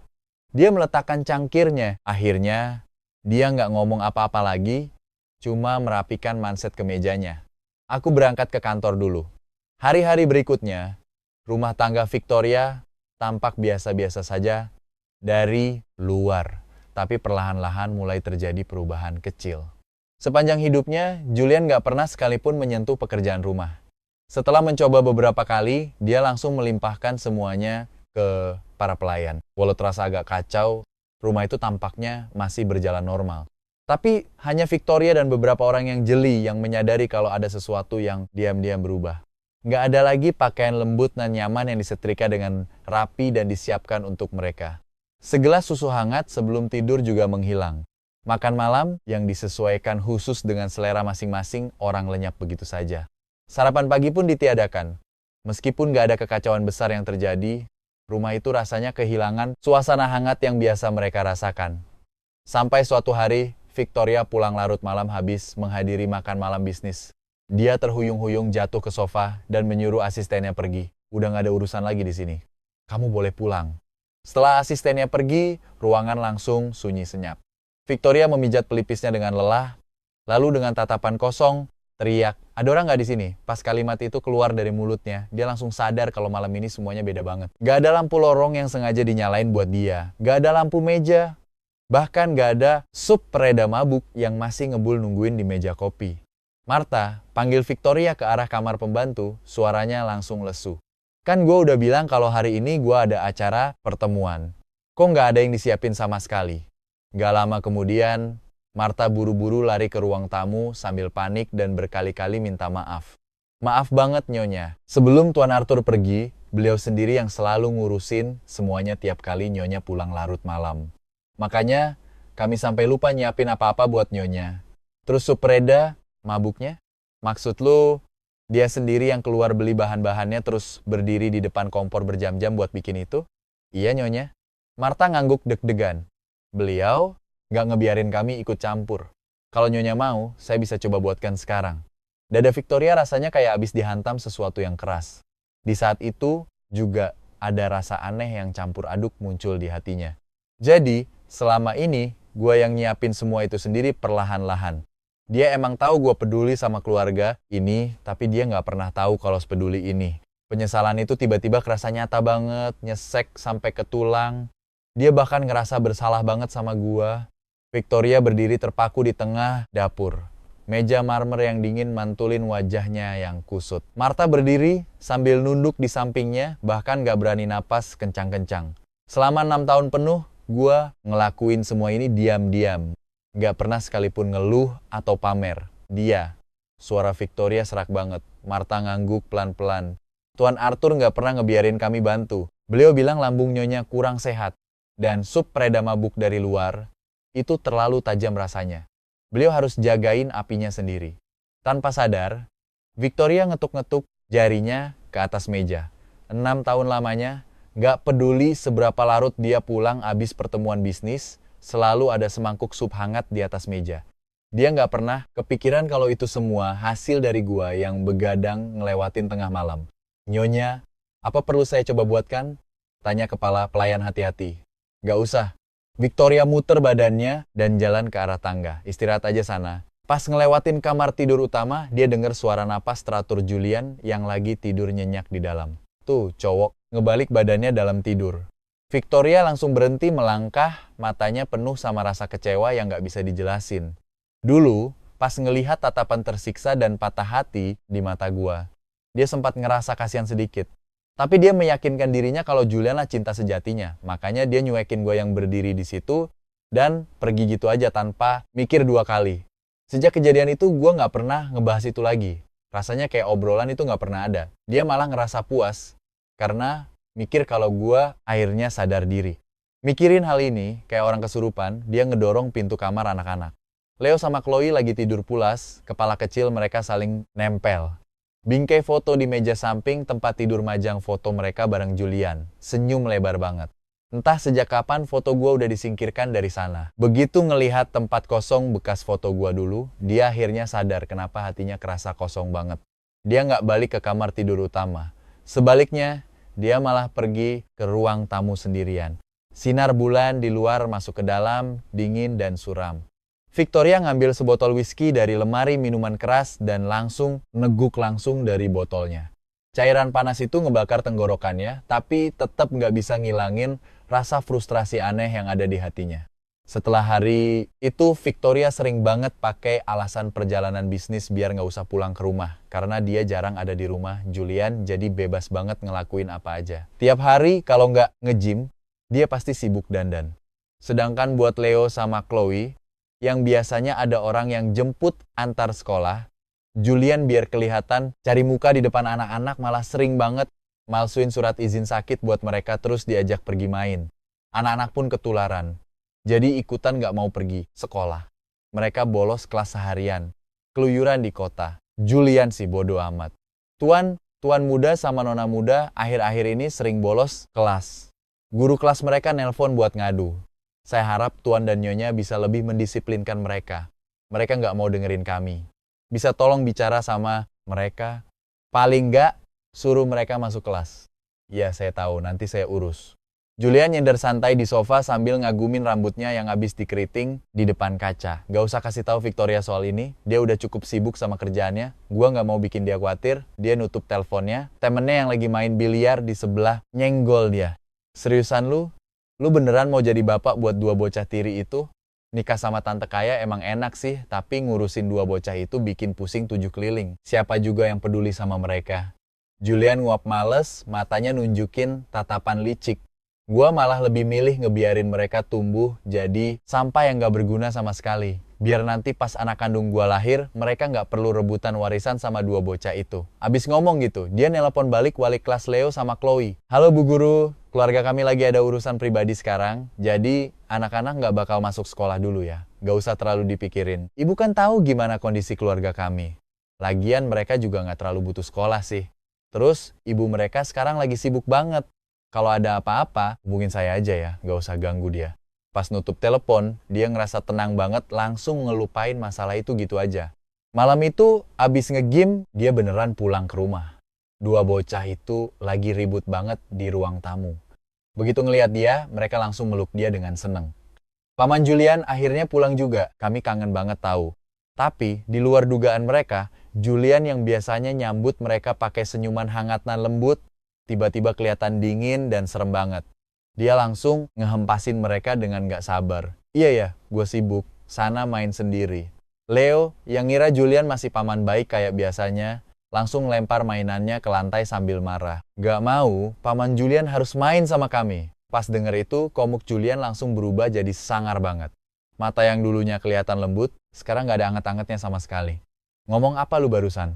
Berani-beraninya teriak di depan gua. Lu sadar gak kalau bentar lagi gua bakal nikahin emak lu? Gua ini bos baru di rumah ini. Emak lu aja gak sudi sama bapak lu yang gak guna itu.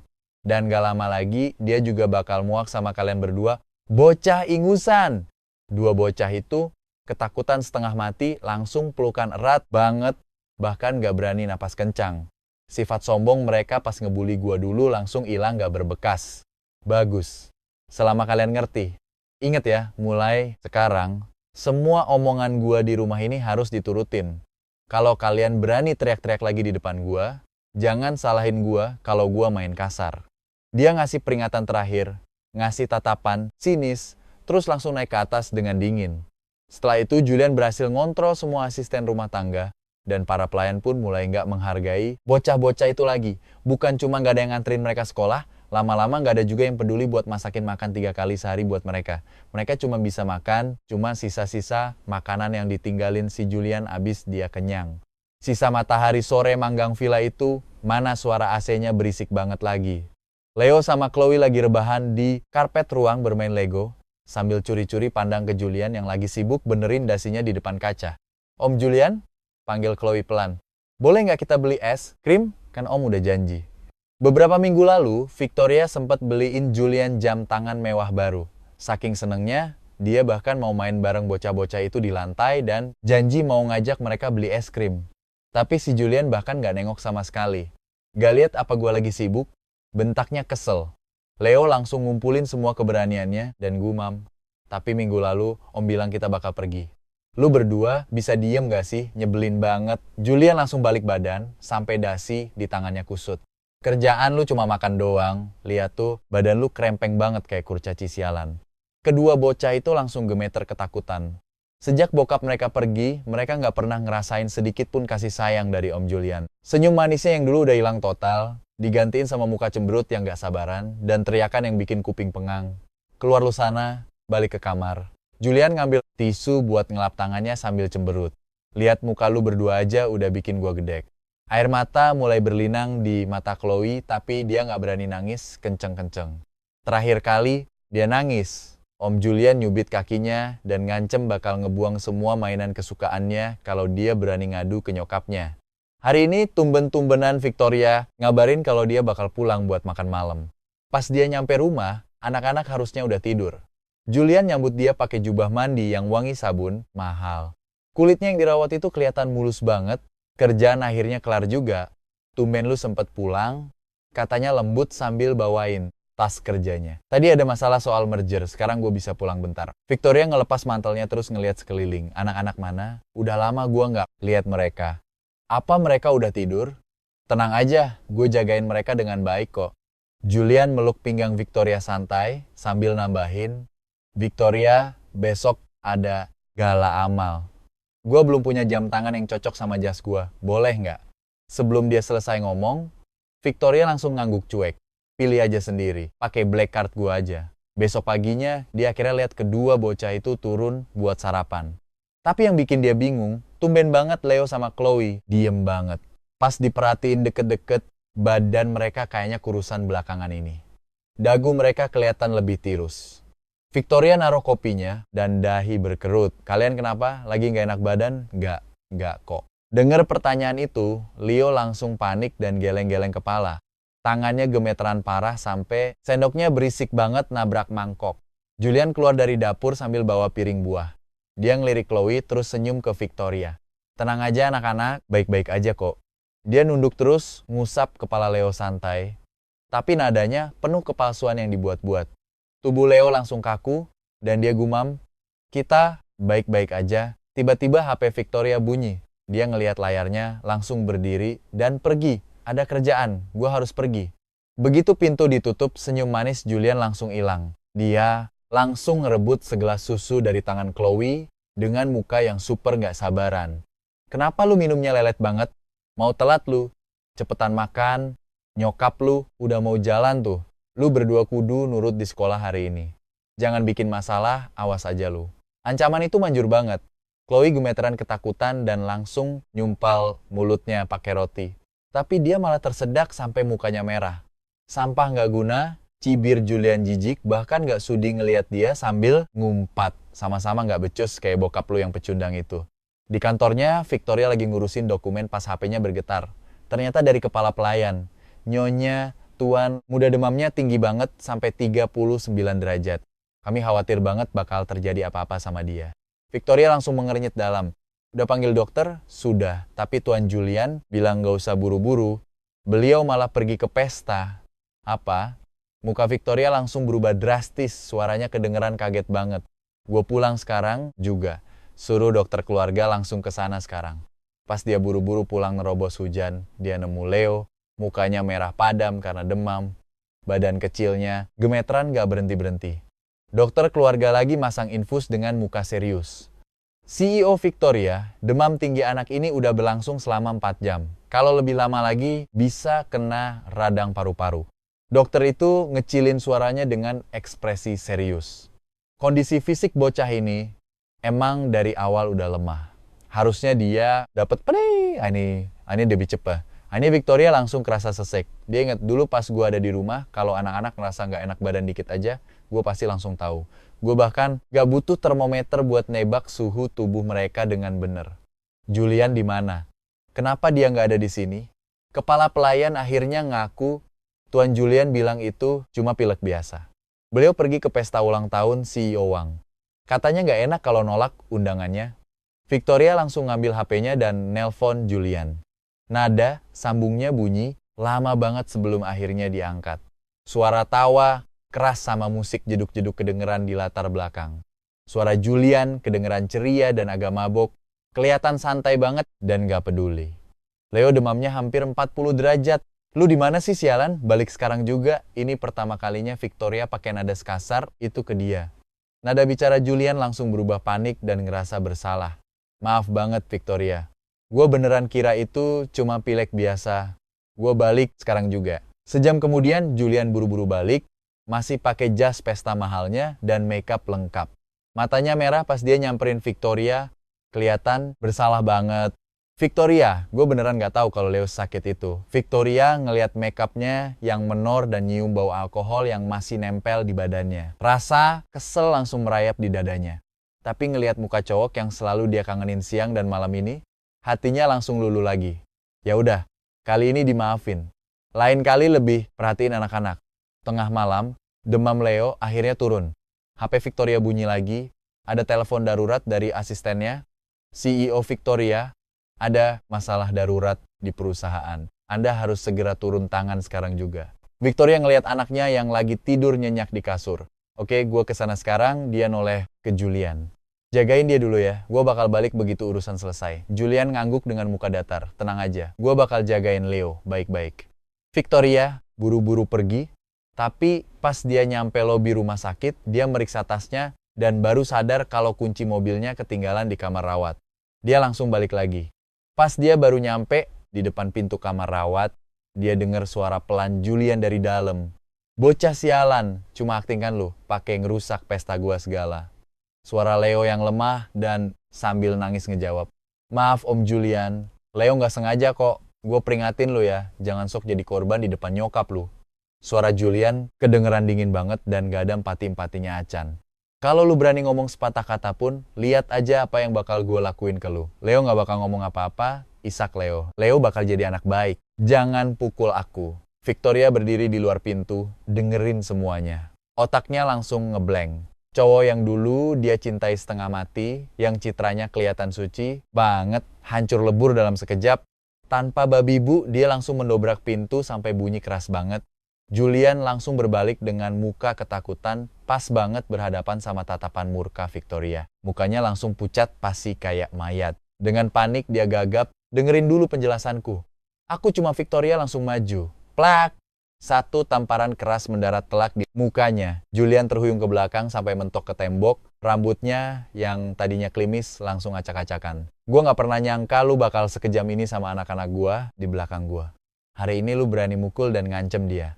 Besok-besok apa lu mau nginjak-nginjak gue juga? Suara Victoria sedingin es. Kemas semua barang-barang lu dan angkat kaki dari mansion Victoria hari ini juga. Jangan pernah tunjukin muka lu lagi di depan gue. Julian merangkak bangun dari lantai. Victoria, aku cuma panik tadi. Aku beneran sayang sama anak-anak. Mulai sekarang aku bakal baikin mereka. Sayang? Victoria mencibir, mukul, maki-maki sama ngancem mereka. Itu yang lu sebut sayang? Dia menoleh ke Leo yang lagi meringkuk ketakutan di ranjang rumah sakit. Muka mungilnya basah kuyup sama air mata. Hati Victoria rasanya kayak diiris-iris pisau. Gila. Sebuta, apa dia selama ini sampai gak sadar kalau anak-anaknya hidup dalam ketakutan yang luar biasa. Leo dengan gemetar menjulurkan tangannya. Matanya penuh rasa takut. Aku salah, aku bakal nurut sama paman, Mami. Tolong jangan buang aku. Victoria langsung berlutut di samping ranjang, menggenggam erat tangan mungil anaknya yang terasa panas. Ini bukan salah kamu. Dia berbalik menatap Julian lagi. Matanya penuh dengan kekecewaan dan rasa jijik yang mendalam. Julian refleks mundur selangkah. Gue gak pernah nyangka lu manusia modelan kayak gini. Julian masih mau ngeles, tapi Victoria udah keburu menekan tombol darurat buat panggil suster. Tolong seret pria ini keluar sekarang juga. Pas teriakan protes Julian akhirnya perlahan hilang di lorong, Victoria duduk di pinggir ranjang dengan lemas. Leo dengan hati-hati menarik ujung lengan bajunya sambil sesenggukan kasihan banget. Mami, aku kangen papa. Mami mau kan cari papa dan bawa dia pulang? Pikiran Victoria langsung terguncang hebat. Dia mendadak ingat tatapan mantap di punggungku pas aku pergi dulu. Dia ingat betul sikap dingin dan luka yang udah dia torehkan ke aku. Rasa sakit yang menusuk langsung ngehantam dadanya. Mami, Chloe yang entah sejak kapan udah bangun, berjalan mendekat sambil mengucek matanya. Aku juga kangen papa. Kapan papa pulang? Victoria langsung memeluk kedua anaknya erat-erat. Sempat bingung. Mau ngomong apa? Cuma ada rasa sesak dan kesedihan mendalam yang gak bisa dijelaskan di dalam hatinya. 2 hari kemudian, Leo sembuh total dan boleh pulang. Di ruang tamu, Mansion Victoria, barang-barang Julian udah ditumpuk tinggi banget. Julian, yang masih pakai sepatu brandednya, lagi mohon-mohon sambil gelayutan di lengan baju Victoria, kuku-kukunya yang rapi sampai menusuk kulitnya. Victoria, kamu gak bisa giniin aku. Suaranya merengek-rengek, sok-sokan mau ngingetin masa lalu. Kita kan udah kenal selama 20 tahun. Masa kamu tega cuma gara-gara masalah sepele kayak gini? Masalah sepele? Victoria langsung menghempaskan tangan Julian dengan kasar. Tatapannya langsung membeku, menyiksa anak-anak gue. Lu bilang masalah sepele. Dia mengeluarkan ponselnya dan mutar rekaman CCTV. Di layar itu, kelihatan jelas Julian mencubit kaki Chloe dengan kejam. Bocah perempuan itu menangis kesakitan tapi nggak berani bersuara sedikit pun. Terus yang ini, dia menggeser ke video lain. Di situ kelihatan Julian memasukkan obat tidur ke susu anak-anak.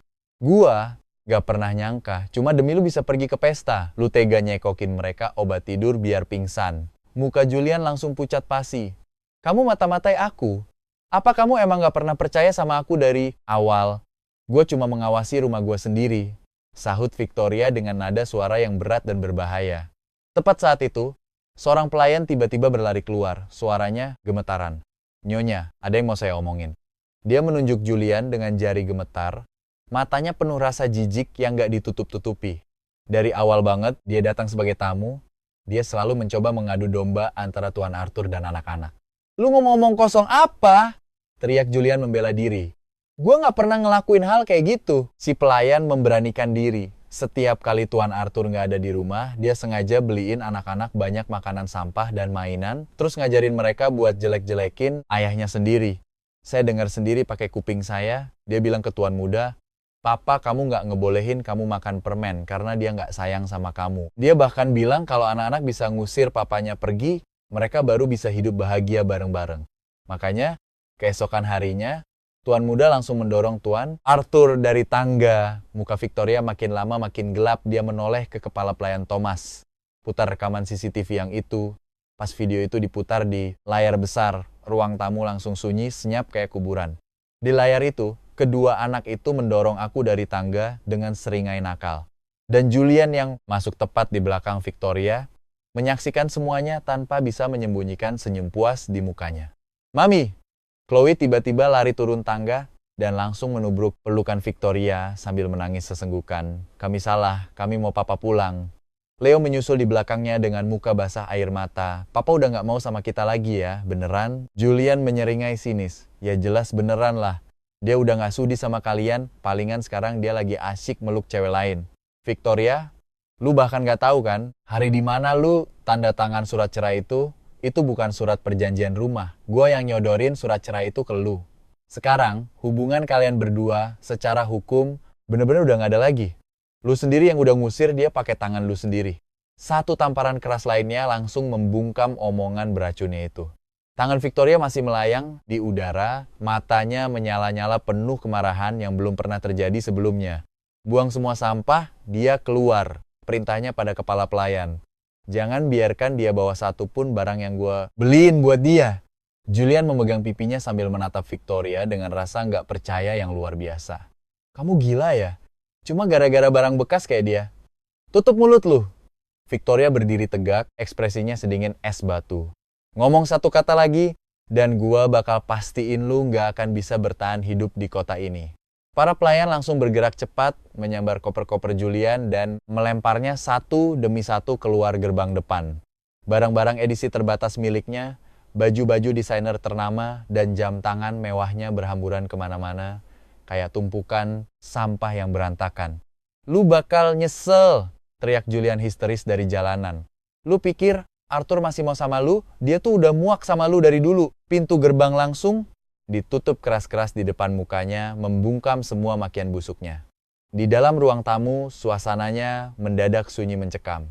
Victoria perlahan berlutut, memeluk erat kedua anaknya yang gemetaran. Air mata mereka sampai membasahi blazernya. "Mami, apa papa beneran udah gak sayang lagi sama kita?" tanya si anak perempuan sambil menggigil ketakutan. Victoria mengepalkan kedua tangannya erat-erat. Teringat kembali punggungku yang melangkah pergi tanpa ragu dan surat cerai yang dia tanda tangani sendiri. Rasa sakit yang luar biasa menusuk hatinya. Dia berbisik lirih seolah-olah sedang meyakinkan dirinya sendiri, "Papa sayang banget sama kalian. Dia nggak mungkin tega ninggalin kalian. Mungkin dia cuma lagi pergi jalan-jalan sebentar. Terus, kenapa? Papi nggak bakalan balik lagi ya." Chloe mendongak dengan mata berkaca-kaca, muka imutnya kelihatan murung banget. Apa gara-gara kita dorong dia dari tangga? Victoria cuma bisa maksain diri buat ngusap air mata anak perempuannya itu. "Mami bakal cari papi." Martha langsung bawa anak-anak ke atas. Baru setelah itu Victoria ngebiarin dirinya ambruk di sofa. Dia ngeluarin HP-nya terus telepon asistennya, Thomas. Cari tahu keberadaan Arthur sekarang juga. Pas nutup telepon, mata Victoria tertuju ke foto keluarga di atas perapian. Itu foto dari 3 tahun lalu. Gue berdiri di ujung paling pinggir, senyum gue kepaksa banget, tapi waktu itu matanya nggak pernah ngeliat ke arah gue. Dia bahkan nggak sadar sama ekspresi muka gue. Kalau dipikir-pikir lagi sekarang, mungkin karena dia terus-terusan nyuekin gue, makanya gue akhirnya bener-bener ikhlas ngelepasin mereka. "Nyonya, kepala pelayan, motong lamunannya. Makan malam sudah siap? Apa saya harus manggil tuan muda dan nona muda turun?" Victoria ngangguk dengan dahi berkerut. "Malam ini saya mau makan bareng mereka di ruang makan." Leo sama Chloe makan dengan lesu, benar-benar kehilangan energi mereka yang biasanya ceria dan berisik. Anak-anak yang dulunya gembul dan gemesin, sekarang jadi kurus banget sampai dagunya kelihatan lancip. "Mami," tiba-tiba Chloe nanya pelan, benar-benar hilang sifat manja dan nakalnya yang dulu. "Aku pengen tahu papi pergi kemana. Kenapa lama banget nggak pulang? Pas mami udah ketemu papi, apa dia bakal tetap maafin kita?" Gerakan tangan Victoria langsung terhenti. Akhirnya dia ngangguk dan bilang dengan yakin, "Gimana pun juga dia tetap papi kalian. Dulu dia paling sayang sama kalian berdua. Dia pasti bakal maafin kalian." Tengah malam, Victoria berdiri sendirian di ruang kerja. Dia muter ulang rekaman CCTV dari 6 bulan terakhir. Di video-video itu gue selalu diem-diem ngerjain kerjaan rumah, ngerawat anak-anak dan nungguin dia pulang. Gue jarang senyum, tapi tiap kali anak-anak butuh gue selalu jadi orang pertama yang ada buat mereka. Sampai hari itu tiba, hari pas anak-anak dorong gue dari tangga dan dia bahkan gak sudi ngeliat gue sedikit pun, Victoria matiin videonya. Dadanya terasa sesak dan sakit banget. Begitu aku nemuin dia dan bawa dia balik, aku pasti bakal memperlakukan dia dengan baik.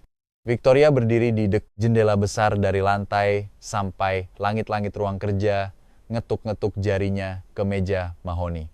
Foto-foto yang baru dikirim asistennya berserakan di atas meja. Tiap lembar fotonya berasa kayak belati yang nusuk matanya. "Kamu udah mastiin ini?" Suaranya terdengar dingin dan bikin merinding. Yakin 100%. Asisten Thomas ngusap keringat di dahinya. "Tuan buka toko buku di Silverwood. Ini foto-foto yang kami ambil minggu lalu. Di foto itu gue berdiri di depan sebuah toko buku bernama Arthur's Books. Sinar matahari nerobos sela-sela daun sikamor, bikin bayangan estetik di tubuh gue. Gue pakai kemeja linen simple, rambut gue dipotong lebih pendek dibanding pas gue pergi dulu. Gue lagi nunduk sambil ngebisikin sesuatu ke anak cewek umur 5 atau 6 tahun. Sorot mata gue bener-bener lembut, kelembutan yang udah lama banget nggak dia lihat. Tapi yang paling bikin sakit mata adalah cewek yang berdiri di samping gua. Tubuhnya ramping, tatapan matanya yang lembut tertuju penuh ke gua. Sementara gua lagi ngegendong anak cewek kecil itu di dekapan gua. Foto kami bertiga yang berdiri bareng kelihatan harmonis banget sampai bikin sesak napas. Siapa sih cewek yang berdiri di samping dia? Ujung jari Victoria neken keras foto itu. Ninggalin bekas noda di wajah Eleanor. Kayaknya dia senior Tuan pas kuliah dulu, namanya Eleanor.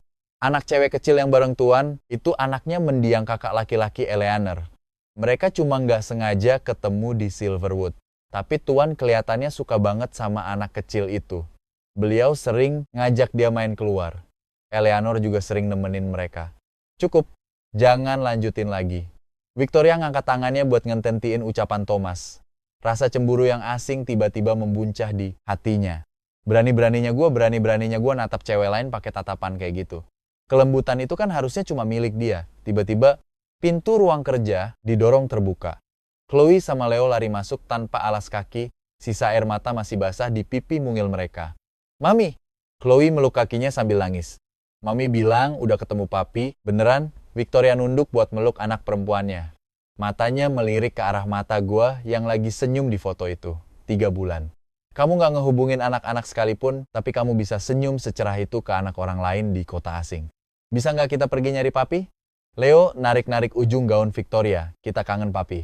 Victoria ngelihat ke arah 3 orang di foto itu yang kelihatan bahagia dan harmonis banget, lalu tiba-tiba mendengus sinis. Siapkan jet pribadi, katanya ke asistennya, sambil dengan lembut ngusap air mata di wajah Chloe. Kita bakal bawa pulang papi.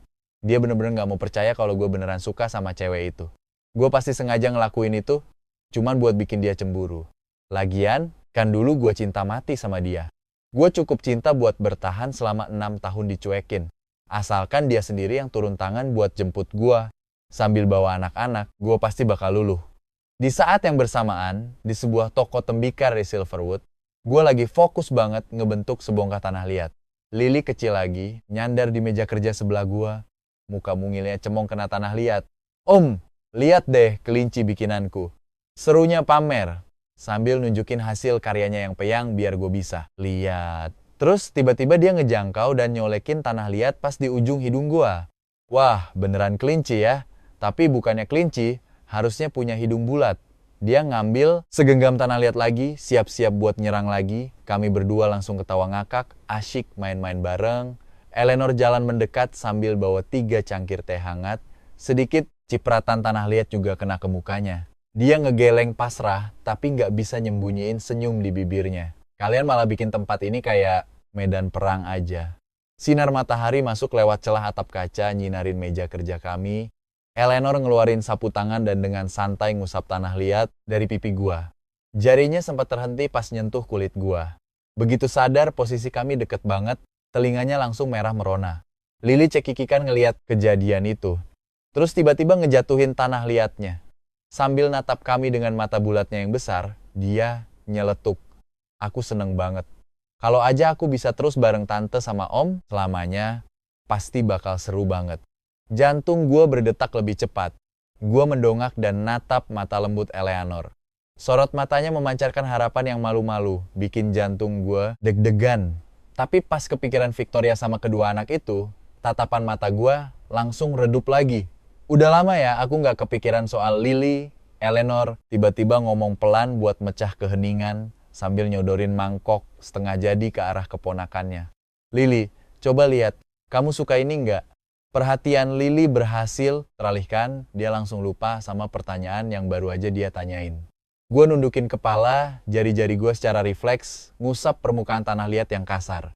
Ada perasaan hangat yang membuncah di hati gue, tapi bercampur sama rasa pahit yang gak bisa dijelasin. Di kamar mandi, gue ngeliat diri gue sendiri di cermin. 3 bulan udah berlalu. Kantung, mata hitam di bawah mata gue udah hilang. Rahang gue gak lagi kaku karena terus-terusan nahan emosi. Luka-luka di tubuh gue udah jauh memudar.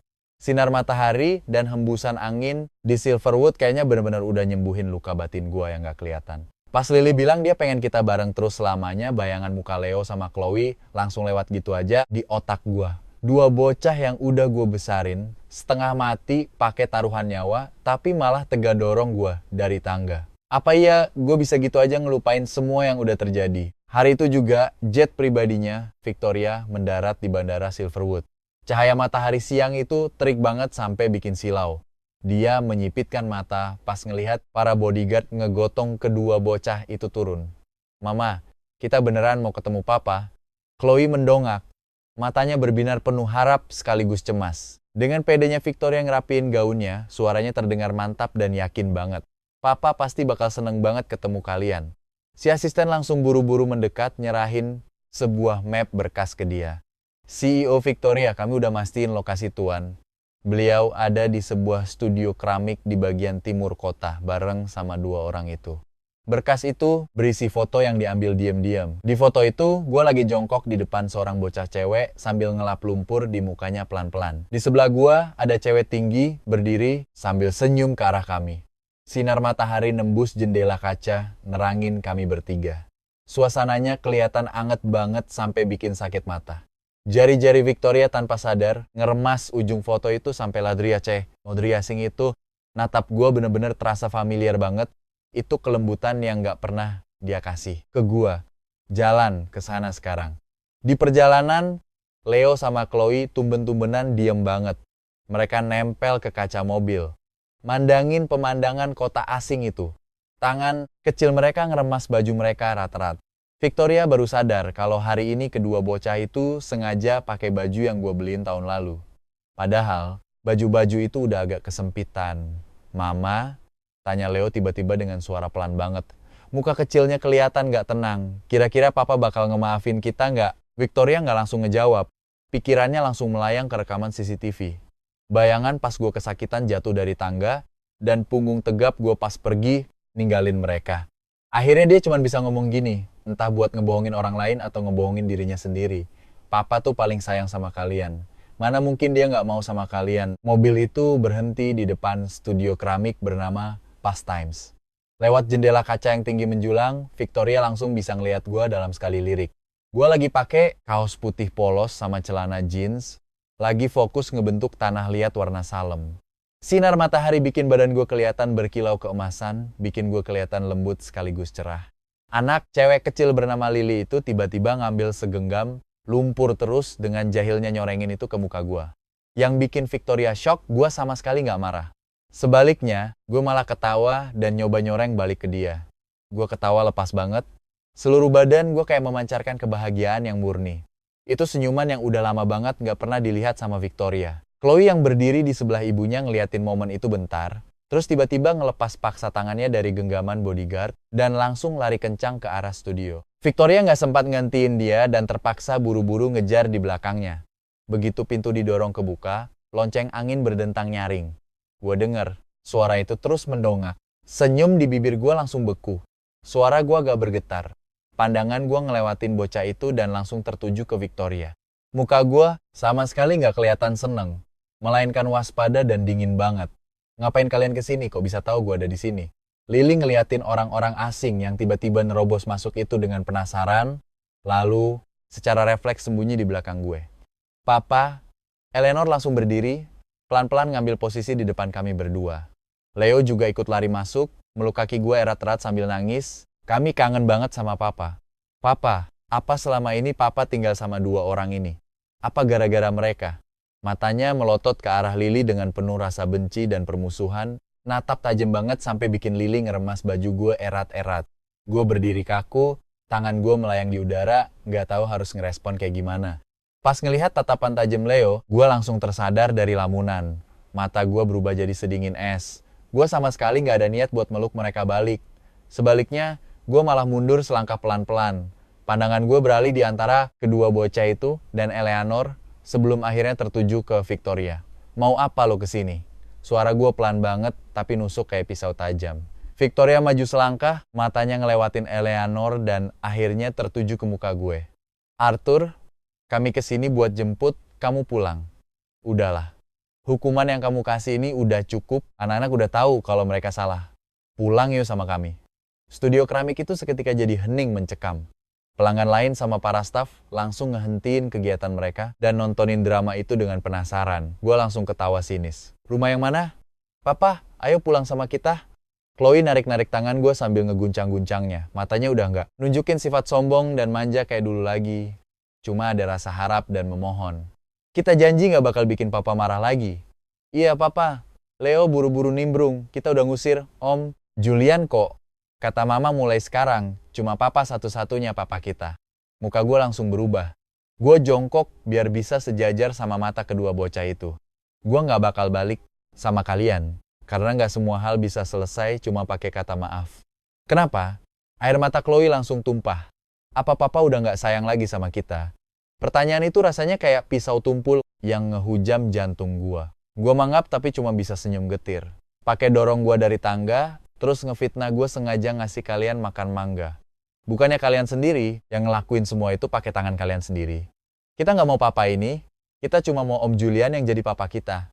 Bukannya kata-kata itu keluar langsung dari mulut kalian. Sendiri, tanya gue ke diri sendiri. Mungkin gue bukan sosok bapak yang sempurna, tapi gue selalu berusaha ngasih yang terbaik. Gue udah curahin segalanya buat ngerawat dan nyayangin kalian, tapi gue nggak habis pikir kenapa malah balasan kayak gini yang gue dapat pada akhirnya. Muka kedua, bocah itu langsung merah padam karena malu dan gak bisa ngomong apa-apa lagi.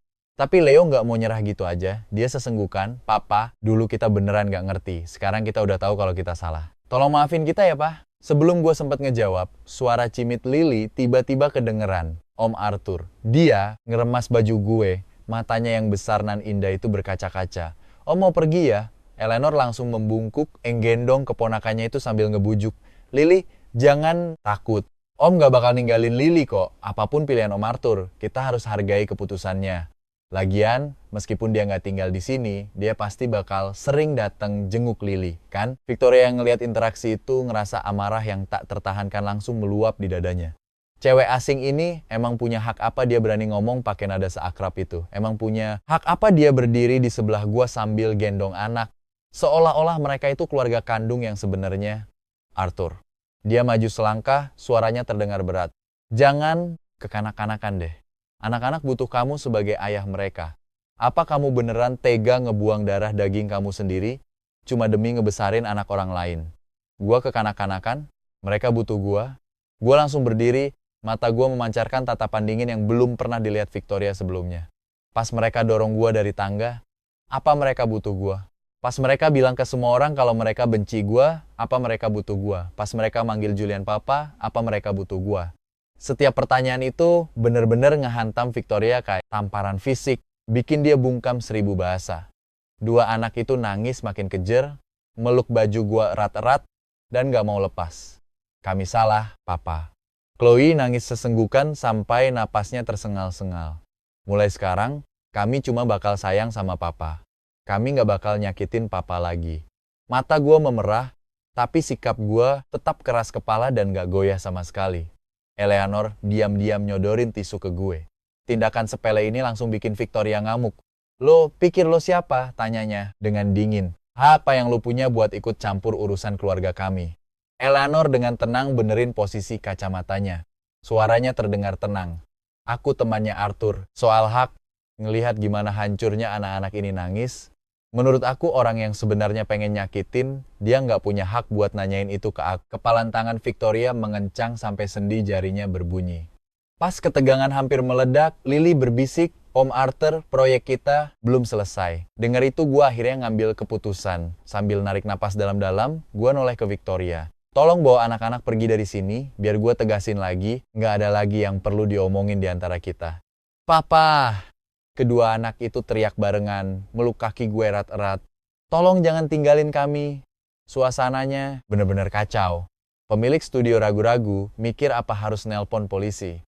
Pengunjung lain pada ngeluarin handphone buat ngerekam. Gue berdiri di tengah-tengah kekacauan itu. Muka gue pucat kayak kertas. Victoria ngeliat tangan gue yang gemetaran, dan tiba-tiba sadar kalau dia udah bikin kesalahan fatal. Dia pikir bahwa anak-anak bakal bikin gue luluh. Tapi dia lupa sama sekali tentang perasaan gua. Luka-luka itu nggak bisa dihapus cuma dengan kata maaf. Kayak porselen yang hancur, mau gimana pun lo ngelemnya lagi, retakannya bakal tetap ada. Leo, Chloe, dia kesusahan buat ngomong. Kita pulang dulu sekarang. Chloe dengan keras kepala megangin celana gua sambil nangis, histeris. Aku mau papa. Mama bilang hari ini kita mau jemput papa pulang. Mama udah janji. Gua merem, air mata jatuh tanpa suara. Eleanor diam-diam ngulurin tangannya yang mungil dan megang jari-jari gue erat-erat, seolah pengen ngasih kekuatan. Victoria. Akhirnya, gue bersuara. Dingin kayak es, tanpa ada keraguan sedikit pun bahwa mereka pergi. Kan udah gue bilang gue gak bisa dimaafin apa yang udah kalian lakuin. Kalau lo kesini buat bahas uang nafkah anak, gue bakal transfer uangnya tanpa mikir 2 kali. Tapi soal hal lain, jangan pernah bahas lagi sama gue. Kalau lu terus-terusan datang, gue nggak bakal segan-segan buat nelpon polisi. Kata-kata itu jadi pukulan telak yang ngancurin rasa percaya diri Victoria. Dia pikir gue bakal luluh, kalau gue bakal balik demi anak-anak.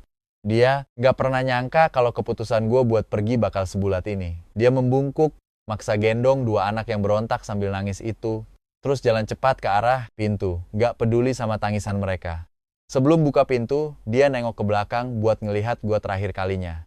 Gue lagi jongkok di lantai buat nenangin Lily. Eleanor berdiri di samping kami. Siluet kami bertiga kelihatan akrab banget, bahagia banget. Studio keramik kembali sepi.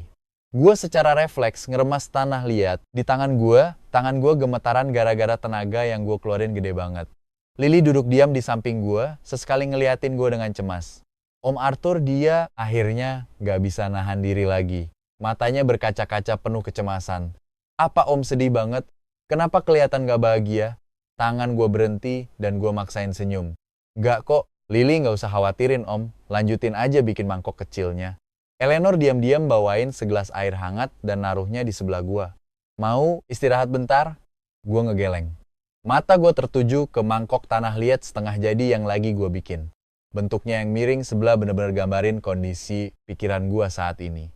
Mata merah dan tangisan Leo sama Chloe terus kebayang di kepala gue.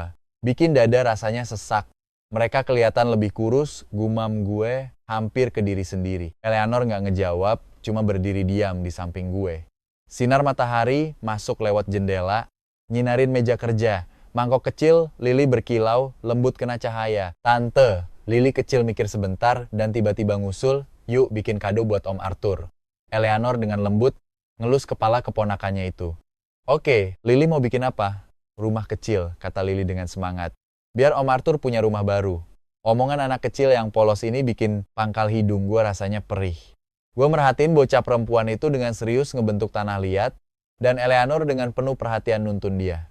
Gue tiba-tiba sadar kalau tanpa gue sadarin, mereka berdua udah jadi bagian penting dalam hidup gue. Lily, tanya gue lembut, kenapa kamu pengen bikin rumah buat Om? Dia nengok ke atas, matanya yang besar dan jernih berkilau. Soalnya Om Arthur lagi sedih. Kata tante, rumah itu tempat yang bikin orang bahagia. Aku pengen Om bahagia, mata gue memerah. Eleanor dengan malu-malu nundukin kepalanya, ujung telinganya jadi pink. Dia cuma anak-anak kok. Arthur jangan sedih ya, makasih ya kalian. Kata gue tiba-tiba, suara gue agak serak, tapi gue langsung senyum. Gue seneng banget bisa ketemu kalian berdua. Lily langsung meluk gue erat-erat, ngelingkarin lengan kecilnya di leher gua. Kalau gitu, kita bareng-bareng terus selamanya, ya. Kayak keluarga beneran. Tangan Eleanor kaku di udara, gumpalan tanah liat jatuh dari ujung jarinya. Tatapan dia ketemu sama tatapan gua, dan kami berdua langsung merona merah di waktu yang bersamaan. Lily, tegur dia lembut, ngomong kayak gitu bikin dia merasa tertekan tahu. Nggak apa-apa kok, gua terkekeh sambil ngusap kepala bocah itu. Tatapan gua beralih ke Eleanor, lembut tapi mantap. Bakal jadi kehormatan buat gua untuk jadi bagian dari hidup kalian. 2 pasang mata di depan gua langsung berbinar kayak bintang-bintang yang terang. Gua ngelihat 2 sosok itu, satu gede satu kecil, dan gak bisa nahan senyum. Rasa sakit yang tumpul di dada gua perlahan-lahan digantiin sama perasaan baru. Ini rasa damai yang udah lama banget gak gua rasain. Belakangan ini hujan deras terus di Silverwood dan toko buku Arthur's Books lagi sepi pengunjung. Tapi selama berhari-hari berturut-turut, ada mobil Maybach yang parkir tepat di seberang jalan. Pemiliknya nunggu dengan gigih, gak pernah pergi dari depan toko. Om, lihat deh gambar bikinan aku. Lily berlari-lari kecil mendekat sambil nunjukin gambar krayon. Dia berhenti pas ngelihat ekspresi gua. Om, tanyanya, hati-hati, apa Om sedih lagi? Gua maksain senyum dan ngambil gambar itu. Bagus banget, ini kelinci ya? Lily mengangguk antusias, lalu nunjuk pakai jari mungilnya keluar jendela. Apa karena orang-orang jahat itu datang lagi? Makanya Om sedih. Eleanor keluar dari balik rak buku sambil nenteng secangkir teh bunga hangat yang masih mengepul. Dia diam-diam berdiri di depan jendela, ngehalangin pemandangan jalan di seberang kami. Perlu kita telepon polisi? Tanyanya. Lembut, sambil ngelirik ke arah mobil mewah yang udah parkir di sana selama 1 minggu. Dari balik kabut, gua samar-samar bisa ngeliat 2 siluet kecil yang nempel di kaca mobil dan ngeliatin toko buku dengan lekat. Gua ngegeleng. Mereka juga bakal nyerah sendiri akhirnya hujan makin deras. Tiba-tiba pintu mobil di seberang jalanan mulai sepi. Chloe sambil megang payung hitam yang kegedean, jalan terhuyung-huyung ke arah toko buku. Hujan deras ngebasahin gaun dan sepatu kulitnya. Tapi dia bener-bener gak peduli. Dengan keras kepala, dia gedor-gedor pintu kaca yang terkunci. "Papa, tolong buka pintunya." Suara kekanak-kanakannya nembus derasnya hujan, serak karena tangisannya yang pecah. "Aku tahu Papa di dalam, Papa lihat kami kan? Kenapa Papa nyuekin aku sama Leo? Apa Papa bener-bener udah gak mau kami lagi?" Jari-jari gue nyengkerem, Gordon dengan erat, sampai buku-buku jari gue memutih. Eleanor berdiri diam di samping gue. Telapak tangannya yang hangat, dengan lembut ngelus tangan gue yang gemetaran. "Sekali terakhir," kata gue, tiba-tiba tatapan mata gue perlahan berubah jadi mantap. Kali ini, gue bakal keluar dan nyelesain semuanya sama mereka. Sambil ngomong gitu, gue ngeluarin HP, nyari nomor yang udah gue blokir sejak lama banget, terus ngirim pesan. Di kafe sebelah, gue milih tempat duduk di deket jendela dan nunggu mereka bertiga dengan tenang. Gak lama kemudian, Victoria masuk bareng kedua anak itu. Hari ini, tumben-tumbenan dia nggak pakai baju kantornya yang biasa, melainkan cuma kemeja putih kusut yang simple. Kantung mata hitamnya kelihatan jelas di bawah matanya. Kedua anak malang itu pakai baju kotor dan kelihatan kurusan banget. "Papa," pas lihat gua, Chloe langsung nerobos maju mau meluk, tapi gua langsung menghindar dengan halus pas dia baru mau nyentuh gua. "Duduk." Gua nunjuk ke kursi di depan gua. Suara gua terdengar tenang tapi serem. Mata Victoria bergetar. Dia kelihatan susah payah buat ngomong. "Arthur, anak-anak akhir-akhir ini kondisinya lagi nggak baik. Dari dulu kesehatan mereka emang gak pernah bagus, dan tanpa kamu yang ngerawat mereka." Gue tahu, gue langsung motong omongannya. Gue ngeluarin amplop coklat dari tas gue. Ini jurnal tumbuh kembang mereka yang gue catat dari lahir sampai sekarang. Semua panduan perawatan ada di dalam sini, daftar alergi, riwayat obat-obatan. Sekarang anak-anak udah makin gede. Gue percaya lu bisa ngerawat mereka dengan baik. Muka Victoria langsung berubah, pucat pasi kayak kertas. "Apa maksud kamu?" Suaranya gemetaran. "Aku nggak butuh semua ini, Arthur. Apa kamu nggak paham? Kami cuma pengen kamu pulang." Gue nggak sudi ngelihat dia. Gue cuma nunduk sambil ketawa ngeyek. Perlahan gue ngegulung lengan baju kiri gue, nunjukin bekas luka yang mengerikan. "Ingat ini? Pecahan kaca pas ada klien yang dorong gue dari tangga sampai gue terluka." Suara gue terdengar datar. Malam itu gue harus ke rumah sakit dan dapat 12 jahitan. Dan tepat di saat yang sama, lu sama Julian lagi asik main rumah-rumahan dengan bahagia di rumah. Muka kecil Leo langsung pucat pasi. Dia natap bekas luka itu dengan ngeri, bibirnya gemetaran. Aku nggak sengaja." Gue ngegeleng pelan, terus ngegulung celana gue, nunjukin bekas luka mengerikan di betis gue. Bentuknya kayak kelabang raksasa yang ngerayap di kaki gue. Hampir ngerobek segumpal daging sampai bolong. Ini pas gue sama Julian terjebak di lift. "Lu beneran bilang dia masih harus main piano, makanya lu ninggalin gua gitu aja tanpa ragu?" Suara gua lirih tapi setajam pisau. Dikit lagi gua hampir kehilangan kaki ini. Semuanya selalu bilang gak sengaja. Gua senyum sinis. Bener-bener gak berniat buat nyembunyiin rasa muak gua. Sama kayak kalian yang gak sengaja ngeyebak gua seolah-olah gua maksa kalian makan mangga. Sama kayak kalian yang gak sengaja bilang ke semua orang kalau kalian benci sama gue. Jadi gue harus terima aja semua luka ini. Dan cuma karena kalian dengan gampangnya bilang gak sengaja, gue harus pura-pura seolah gak pernah terjadi apa-apa. Chloe tiba-tiba nangis kejer dan langsung nerobos maju buat meluk lengan gue. "Tapi kami sekarang udah tahu kalau kami salah. Papa, tolong balik lagi. Kami gak bakal kayak gitu lagi." Gue ngeliat anak perempuan gue yang nangis kejer kayak badai. Tapi hati gue bener-bener hambar. Rasa sakit yang biasanya gue rasain udah hilang. Gue cuma duduk diam di sana, nunggu tangisannya mereda. Perlahan gue ngomong, tiap kata rasanya kayak diperas dari dada gue, bener-bener hambar dan kering. "Gue dulu bener-bener sayang sama kalian. Chloe lahir prematur dengan berat badan, bahkan gak nyampe 5 pon. Gue nungguin di samping inkubator selama 7 hari 7 malam. Leo dibully di sekolah dan takut banget buat berangkat. Gue anter dia sampai depan pintu kelas setiap hari tanpa absen. Gue inget setiap hari ulang tahun kalian. Gue bikin sendiri kue ulang tahun kalian pakai tangan gue sendiri. Tapi rasa sayang itu bisa habis.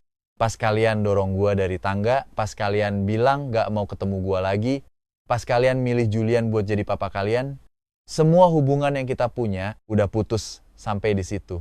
Gua datang hari ini cuma buat negasin hal itu. Gua berdiri, naruh uang kopi di bawah cangkir gua. Gua ngomong tiap kata dengan sangat jelas, gua gak bakal pernah balik lagi. Ini bukan karena gua pengen ngehukum kalian, tapi karena sekarang gua udah punya kehidupan baru. Gue nggak mau keseret lagi ke dalam kubangan lumpur lama itu dan ngebuang-buang waktu gue buat orang-orang kayak kalian lagi. Gue balik badan dan jalan ke arah pintu keluar tanpa ada keraguan sedikit pun.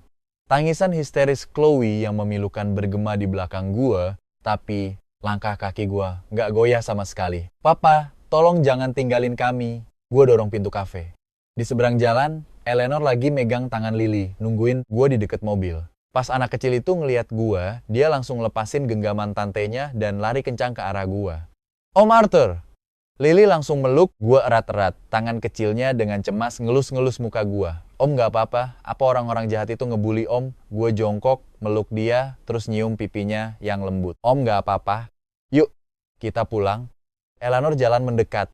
Dia gak nanya apa-apa, cuma dengan lembut enggandeng lengan gua. Bayangan kami bertiga yang jalan ke arah mobil kelihatan harmonis banget di bawah sinar matahari. Di dalam kafe, tangisan Chloe perlahan mulai reda. Victoria natap, kosong keluar jendela. Ngelihat gue masuk ke mobil asing itu. Ngelihat anak kecil itu dengan manjanya bersandar di pelukan gue. Ngelihat wanita asing itu dengan lembut, masangin sabuk pengaman gue. Mama, Leo narik-narik ujung baju Victoria. Suaranya kedengaran ketakutan banget, sesuatu yang gak pernah terjadi sebelumnya. Apa papa bener-bener udah gak mau sama kita lagi? Victoria gak ngejawab. Keyakinan penuh yang dia punya sebelum datang ke sini bener-bener lenyap tanpa sisa. Kali ini tampaknya mereka bener-bener udah kehilangan gua sepenuhnya. Gua berdiri di balkon sambil ngeliatin Lily nyiram tanaman bunga di halaman. She pakai gaun kuning muda sambil senandungin lagu anak-anak, lompat-lompat kecil dan kelihatan seneng banget. Lagi mikirin apa sih? Sepasang tangan yang hangat meluk gue dari belakang. Dagu Eleanor bersandar lembut di punggung gue. Dia masih wangi samar disinfektan rumah sakit. Dia jelas-jelas baru aja balik kerja. Mikirin apa sih sampai kamu gak noleh sama sekali? Gue gak bisa nahan. Haha. Gue cuma lagi keinget pas pertama kali kita ketemu. Waktu lu bawa Lily buat beli buku bergambar. Eleanor ketawa kecil, tatapannya kelihatan lembut banget. Waktu itu gue mikir, kok bisa ya setelah sekian tahun adik kelas aku yang satu ini masih ganteng banget, mulut manis. Gue ketawa lepas, rasa bahagia bener-bener meluap dari dalam diri gue. Tawa kami ngejutin Lily yang ada di halaman. Dia ngejatuhin gembor airnya dan langsung lari ke atas kayak kupu-kupu kecil.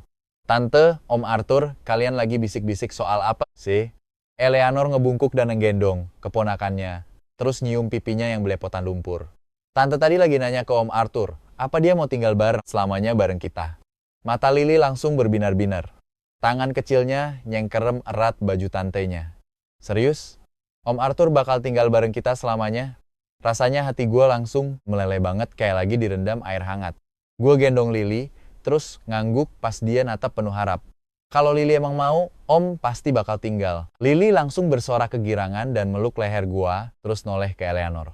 Tante, cepetan pasang cincinnya ke Om Arthur. Kayak yang di TV itu loh. Kuping Eleanor langsung merah padam. Dia ngambil kotak beludru kecil dari kantongnya, terus nyerahin ke gua. Suaranya agak gemetaran. Kamu mau? Aku mau. Bahkan sebelum dia kelar nanya, gua langsung jawab dengan mantap. Padahal mata gue udah berkaca-kaca karena air mata, tapi senyum di bibir gue bener-bener nunjukin kebahagiaan yang tulus. Pernikahan kita dijadwalin 3 bulan kemudian. Cuaca pas hari H bener-bener cerah banget. Eleanor pakai gaun pengantin putih yang simple, sambil megang buket bunga liar yang dipetikin Lily buat dia. Jalan ngedeketin, gue diiringi berkat dari semua orang. Pas pendeta nyatain kita sah. Jadi suami istri, Lily udah gak sabar lagi, dan langsung hambur ke pelukan gue sambil manggil dengan manisnya. Tapi, di barisan paling belakang para tamu, ada 3 bayangan kesepian yang lagi berdiri ngeliatin. 1 orang dewasa, 2 anak-anak. Biar aku aja yang urus. Eleanor ngeremas tangan gue. Gue nepuk tangannya pelan buat tenangin. Gak apa-apa, biar gue sendiri yang samperin. Gue narik napas dalam-dalam terus, jalan ke arah pintu masuk. Pas pintu kebuka, Chloe langsung lari ke arah gua. Papa kelihatan ganteng banget hari ini. Gua mundur selangkah, ngehindarin pelukannya. Ngapain kalian kesini? Tanya gua dingin. Mata Victoria tertuju ke tempat pernikahan di belakang gua. Suaranya serak, matanya penuh sama rasa kangen dan penyesalan. Kami nggak bermaksud jahat kok, kami cuma mau ngucapin selamat, nggak usah. Suara gua tenang banget. Tolong pergi. Gua nggak naikin nada bicara, tapi nada suara gua tegas banget. Muka Victoria langsung pucat pasi. Dia ngulurkan tangan buat narik anak-anaknya yang lagi nangis, matanya nunjukin keputusasaan. Leo, Chloe, ayo kita pergi. Gak mau. Chloe ngelepas paksa tangannya, terus nerobos maju buat meluk kaki gua, nangis kejer sekencang-kencangnya. Papa, tolong lihat aku. Lihat aku, Pa. Gua nunduk natap anak cewek yang dulu pernah gua timang-timang penuh kasih sayang, tapi gua nggak membungkuk. Gua cuma ngelepasin tangan kecilnya dari kaki gua pelan-pelan. Selamat tinggal, Chloe. Begitu juga kamu, Leo. Jangan pernah cari Papa lagi. Hiduplah dengan kehidupan baru kalian. Papa juga punya kehidupan yang benar-benar baru buat dijalanin. Pas gua balik badan, samar-samar terdengar suara tangisan tertahan Victoria dari belakang, barengan sama raungan histeris anak-anak yang bikin nyesek. Tapi pas gua balik ke tempat acara, dan ngeliat Lily lari ke arah gua bawa keranjang bunga kecilnya, ditambah senyuman Eleanor di bawah, sinar matahari, suara-suara bising tadi langsung hilang, kerasa makin jauh dan samar-samar. Belakangan, gue dengar dari kepala pelayan tua kalau kehidupan di Mansion Victoria kacau banget. Setelah Julian diusir, rumah itu benar-benar berantakan. Victoria sibuk terus sama kerjaannya. Kedua anak itu dikirim ke sekolah asrama dan kepribadian mereka jadi makin tertutup dan aneh. Mereka sempat nyoba datang ke Silverwood buat nyari gue sekali lagi, tapi keburu diadang sama satpam di luar kompleks perumahan. Hari itu, gua mimpiin masa lalu. Gua mimpi pas Leo ngalamin demam tinggi yang gak turun-turun, sampai gua harus melek semalaman buat jagain dia. Gua mimpi pas kedua bocah itu manggil gua papa buat pertama kalinya, senyum mereka ceria banget. Pas bangun tidur, Eleanor jadi orang pertama yang nyadar. Dia meluk gua, nenangin gua dengan penuh kasih sayang. Arthur, kamu nyesel gak? Dia sempat nanya dengan ragu sekali waktu. Gua ngeliat keluar, ke arah dua kucing liar yang lagi main bareng Lily di halaman. Terus gue geleng kepala. Hidup aku yang sekarang bahagia banget. Masa depan kita juga cerah banget. Aku gak bakal pernah nengok ke belakang lagi. Pas banget waktu itu, Lily lari nyamperin sambil ngegendong dua kucing kecil itu. Mukanya belepotan potongan rumput, ekspresinya gemas banget pas dia nanya dengan gembira, kita boleh adopsi mereka gak? Tentu saja, boleh dong. Gue senyum penuh kasih sambil ngusap muka kecil Lily yang keringatan. Ini kan rumah kita. Apapun yang kamu mau, boleh kok. Sinar matahari nerobos sela-sela daun, ninggalin bercak-bercak cahaya di atas kita bertiga. Kegelapan yang dulu sempat nyelimutin gue, gak bakal pernah bisa ganggu gue lagi buat selamanya.